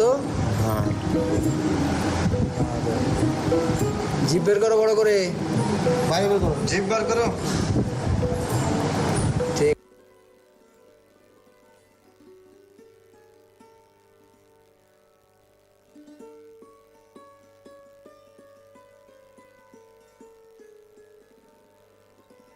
You see, this patient of Dr. Subhendu Bag again of Debra Rural Hospital. This patient was bitten by a Russell's viper and he fell from a bicycle when coming to Debra Rural Hospital. See continuous abnormal bleeding from the wounds outside his nose. The bleeding continued for 1.5 hours. Timely, proper amount of antivenom is the key to success in the treatment of a snake bite patient. You must infuse 100 I think you could not milliliter antivenom hear the within 100 minutes of history, bite. Then you will be symptoms 100% told sure by the that this patients. patient will be cured. Something So, wrong in the 100 audio of the video. I couldn't hear the history given by the patients. Could you? I think there was difficulty in some audio.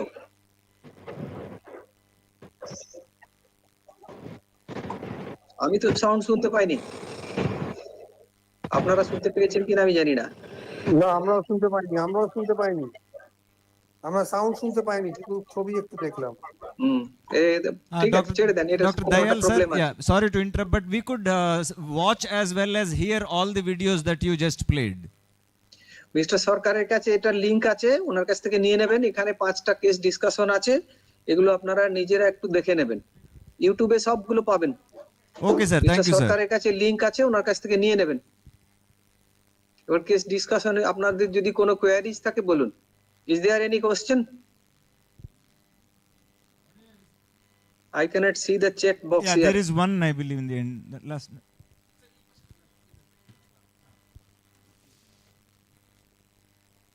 I cannot see the chat box here. Just hold on, sir. Any question? He will speak through the mic. So you can stop my presentation here. Sir, is there You still, can start the quiz session.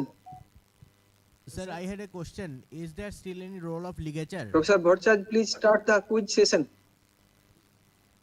Sir, is there still any place of ligature in case of treatment? Please repeat. Sir, is there any role for ligature, tourniquet application Tourniquet still, application current or guidelines? No. We have strongly recommended not to give any tourniquet. Not to give any tourniquet. Don't give any tourniquet. But whenever you see a patient in the emergency, particularly in the rural hospitals, you will see multiple tourniquets. Never remove the final tourniquet in the emergency room. Never remove the final tourniquet in the emergency room. Always admit the patient. Patient will be on bed in supine position. IV channel started. You are prepared for any emergency. Then only remove the final ligature. We don't recommend any ligature, but the patients will always come with ligature. Never remove that ligature in the emergency room. Okay, sir. Thanks.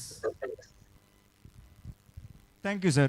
I believe there are no more questions, sir, for your session.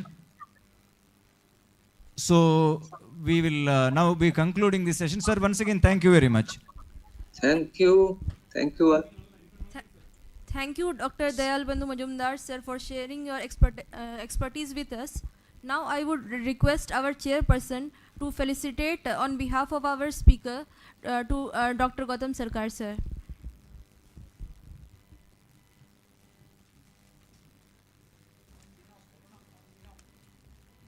On behalf of Dr. Dayal Bandhu Majumdar, sir.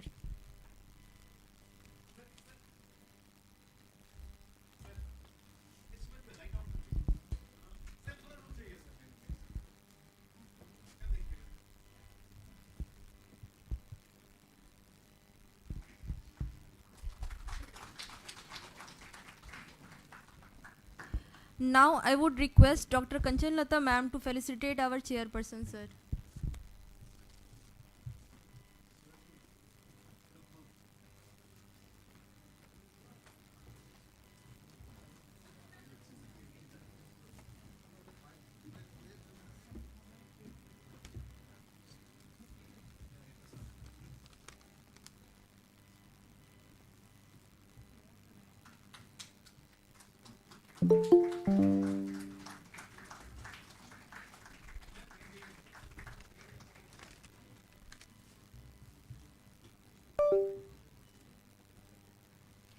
Now moving further, I would like to call Dr. Payal Sarkar ma'am for our next quiz session.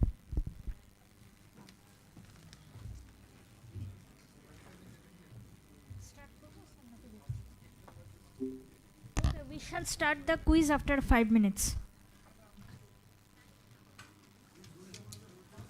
Huh?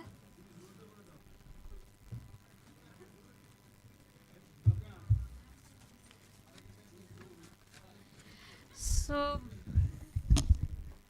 I shall go into the rules and regulations of our quiz. That is, the quiz will be the online and offline both can participate in the quiz, but the prizes will only be given to the offline participants. And the time allotted is 30 minutes, and we have already made a WhatsApp group for the offline participants. So the quiz is only limited to our interns and PGTs. We shall display the QR code. You have to scan the code, and the questions will be available. 30 questions. Okay. So for the PGTs and interns, the link will be given in the WhatsApp group, and the time allotted is 30 minutes. After 30 minutes, the timer is given, it will automatically be off. So we shall start after 5 minutes. Okay.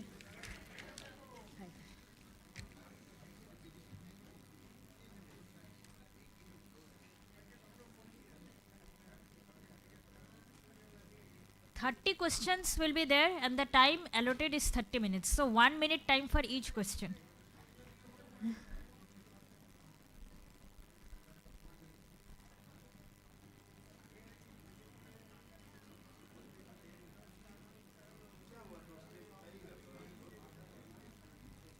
Is the link given? No.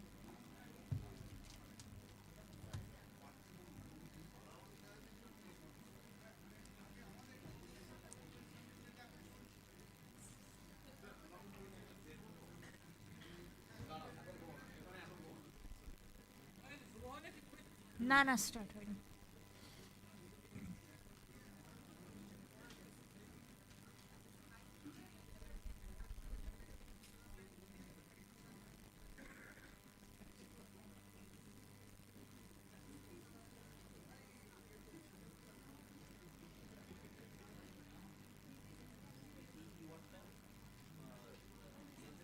পাঠানো হয়নি।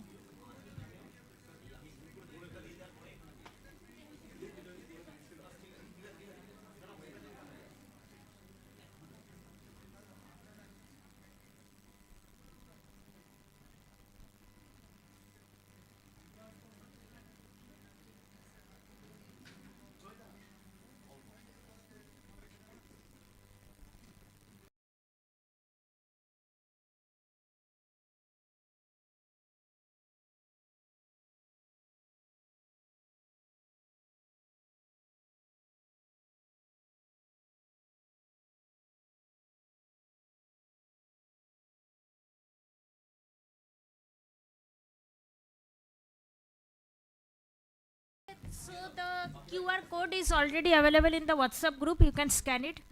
If any one of you face any issues, then you can tell.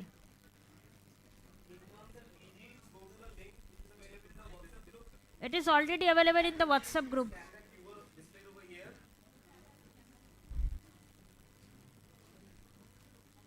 You can open it directly from the WhatsApp group, or you can scan the QR which is available here.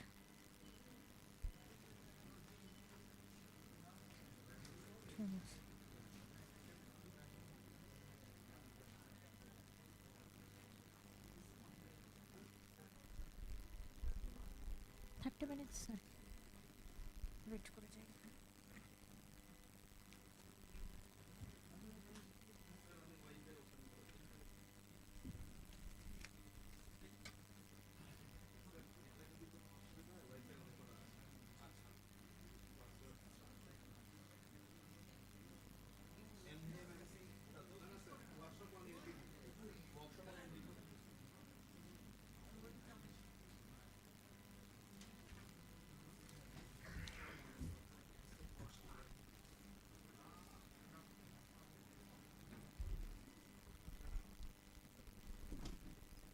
anyone wants to connect to the Wi-Fi network here, you can just scan your Wi-Fi and can get connected to the name workshop on NTD. So you can connect to the network and can answer these questions. Here one announcement. Dr. Deepti Moishaw will leave. So we will felicitate with this certificate to her right now, and she will leave.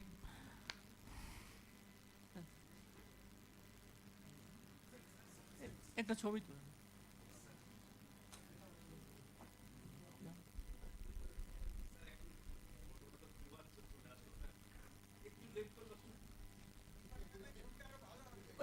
ওইখানে ওইখানে তুলে দেন, ওইখানে তুলে দাও, ওইখানে তুলে দাও, ওনাকে যেতে হবে ওইখানে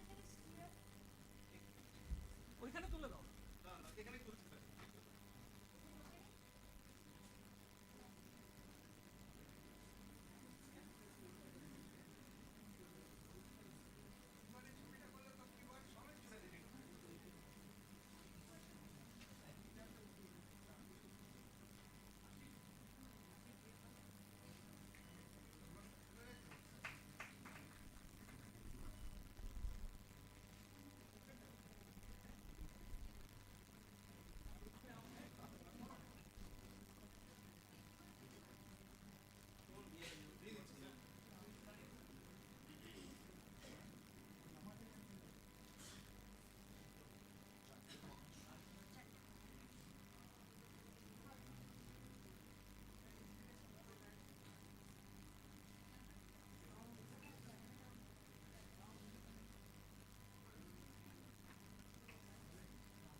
Has everyone submitted? Okay, you have 5 minutes more. 5 minutes more, okay? পুরো টাইমটা দিয়েই দেই টাইমার আছে দেওয়া টাইমার দেওয়া আছে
Okay, so it's time up, and 8 people have scored 30 out of 30. Among them, 6 of them are PGT and 2 interns. But we have only 3 prizes, so we have to do a lottery method. So among the interns, we'll do only one of them will get the prize, and among the PGTs, 2 of them. So we'll do it by lottery method. Prince, হ্যাঁ কাকে ডাকবো ওঠানোর জন্য? So first we'll do lottery method for the interns. Okay. We shall select one person randomly.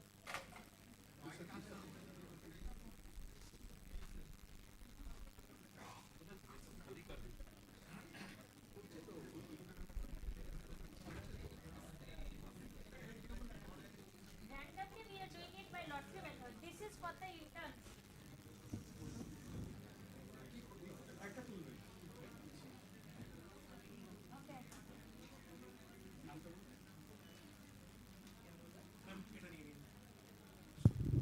So, Dr. Aditi. Who is Dr. Aditi? Yes. Okay. Sit down. Principal sir will be arriving. আর কাউকে ডাকবো কি অন্য না স্যারই উঠে? Okay sir. হ্যাঁ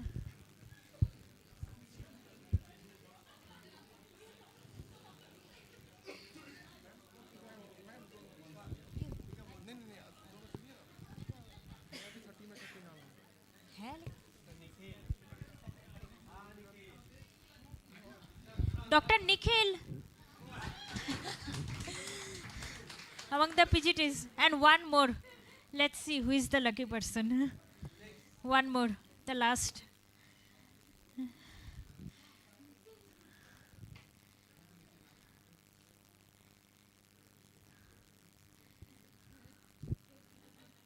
Dr. Ravi Kesri. Okay. Okay. These 3 people are winners for the quiz. So we shall start with the prize distribution. You can't do anything. It was done by random method. Okay.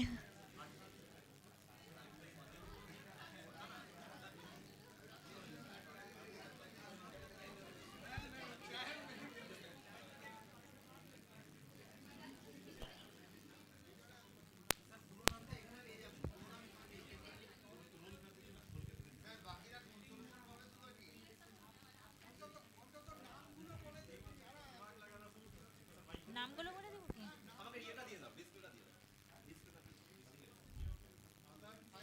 Okay, we shall display the names of the other people who have scored 30 out of 30. Okay. R ChatGPT না. So these are the names of the people.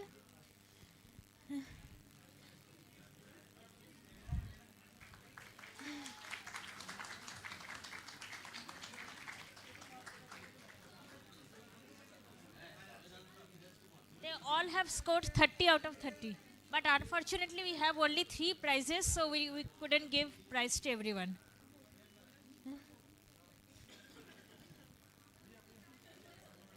Okay.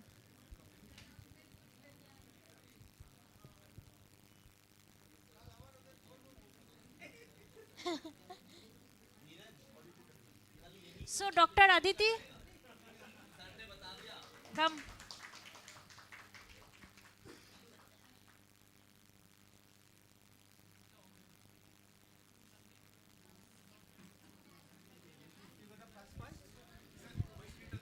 Dr. Aditi.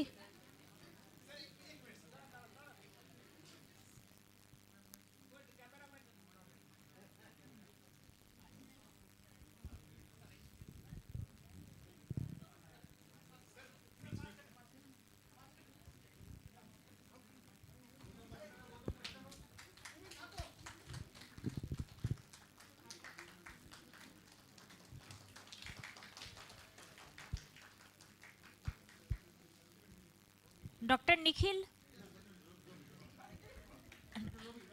Dr. Ravi, Dr. Ravi. আচ্ছা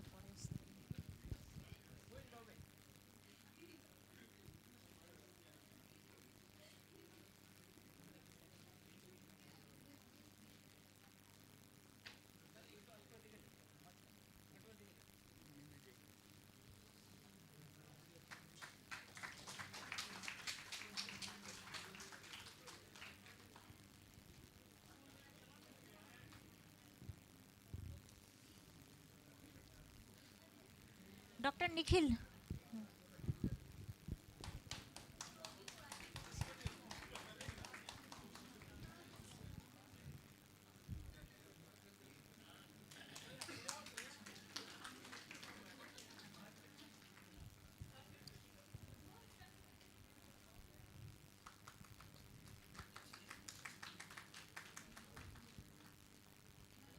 Thank you, sir. So with this we conclude our quiz. Now we have come at the end of the workshop, so the vote of thanks shall be given by Dr. Kanchalata ma'am. আমারটা sir পরে হবে তো আমারটা পরে তো লাস্টে গিয়ে তো Okay. So I shall request Dr. Kanchalata ma'am to please come to the stage and give her vote of thanks.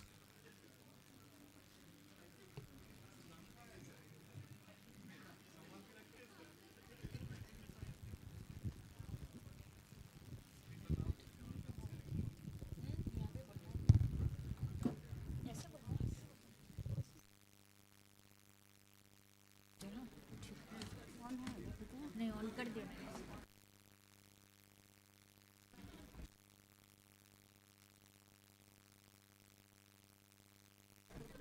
हो गया hello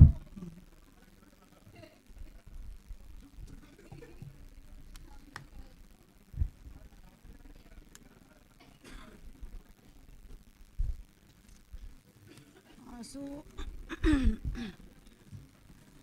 a very good evening to one and all present here. So at the end of the session and workshop, so gratitude is the fairest blossom which springs from the soul. As we wrap up this event, on behalf of our organizing team, I would like to extend my gratitude to all. It's my privilege to propose a vote of thanks and acknowledge the contribution of those who worked really hard to make this event possible. First, I would like to extend my heartfelt gratitude to our esteemed chief guest, Dr. Dilip Kumar Jaiswal sir, our director sir, for granting us permission for organizing workshop in our college. Sir, your inspiring words have always been a source of motivation for all of us. You are the backbone of our institute. Your dedications are truly exceptional and unforgettable.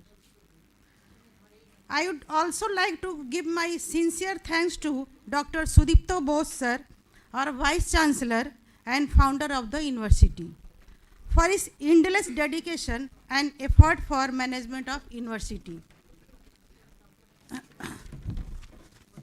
Then I would like to give my heartiest thanks to our Honorable Registrar Sir, Dr. Ichit Bharat, for his entire dedication, leadership and support for this specific event for today. Thank you, sir, for your support and funding. I would also like to thank Dr. B.C. Datta sir, the principal and professor of the Department of Anatomy, for being omnipresent in all academic activity.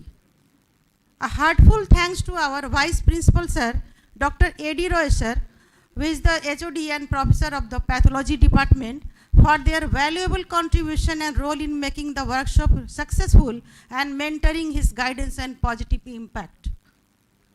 We are extremely thankful to Dr. K.D. Bhattacharya Sir, our HOD Sir of Community Medicine, and the organizing chairperson for his unfaltering support and guidance for organizing and enlightening us on the topic of neglected tropical diseases. We are also thankful to our organizing secretary, Dr. Gautam Sarkar sir, and joint organizing secretary, Dr. Ranveer Pal sir, for systematic organization and accomplishment of this workshop. Now I would also like to thank Almighty for bestowing upon me, Dr. Kanchan Lata, Associate Professor, an opportunity of being Scientific Secretary of today's workshop program. Then,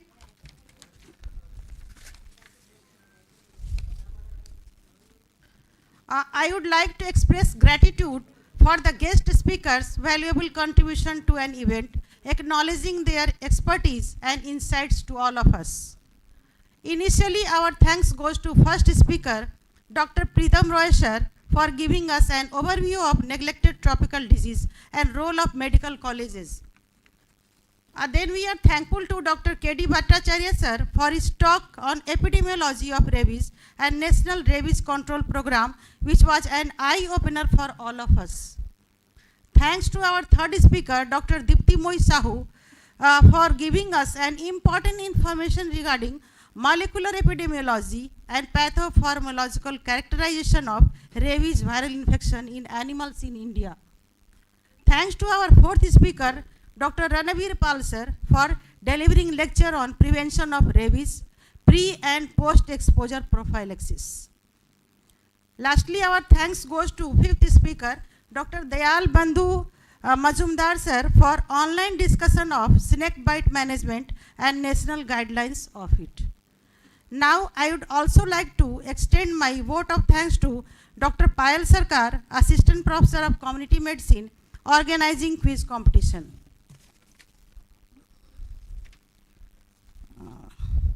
The enthusiasm and the involvement of all the delegates, including PhDs and interns, made this event a truly meaningful one. Thank you for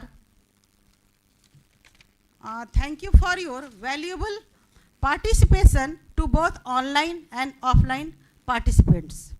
So thank you interns and thank you PhDs and all the delegates. And I would also like to thank to quiz assistants, Dr. Subham, Dr. Bhavana, and the hall managers, Dr. Priyanka, Dr. Jayesh, Dr. Nikhil, Dr. Ashish, and the PGTs of Community Medicine. And also thanks to Secretarial Assistant, Mr. Srita Sarkar, and Mr. Nazia Hassan, and also Assistant Hall Manager, Mr. Ganesh Singh. And also thanks to Audiovisual Manager, Mr. Kishore Mandal. A big thanks to Mr. Suman Sarkar, our photographer, for capturing the beautiful moments of this event. And lastly, thanks to everyone for having patience throughout the workshop. And lastly, I would like to conclude with the famous proverb of Shakespeare, which states, "All is well that ends well." So thank you all.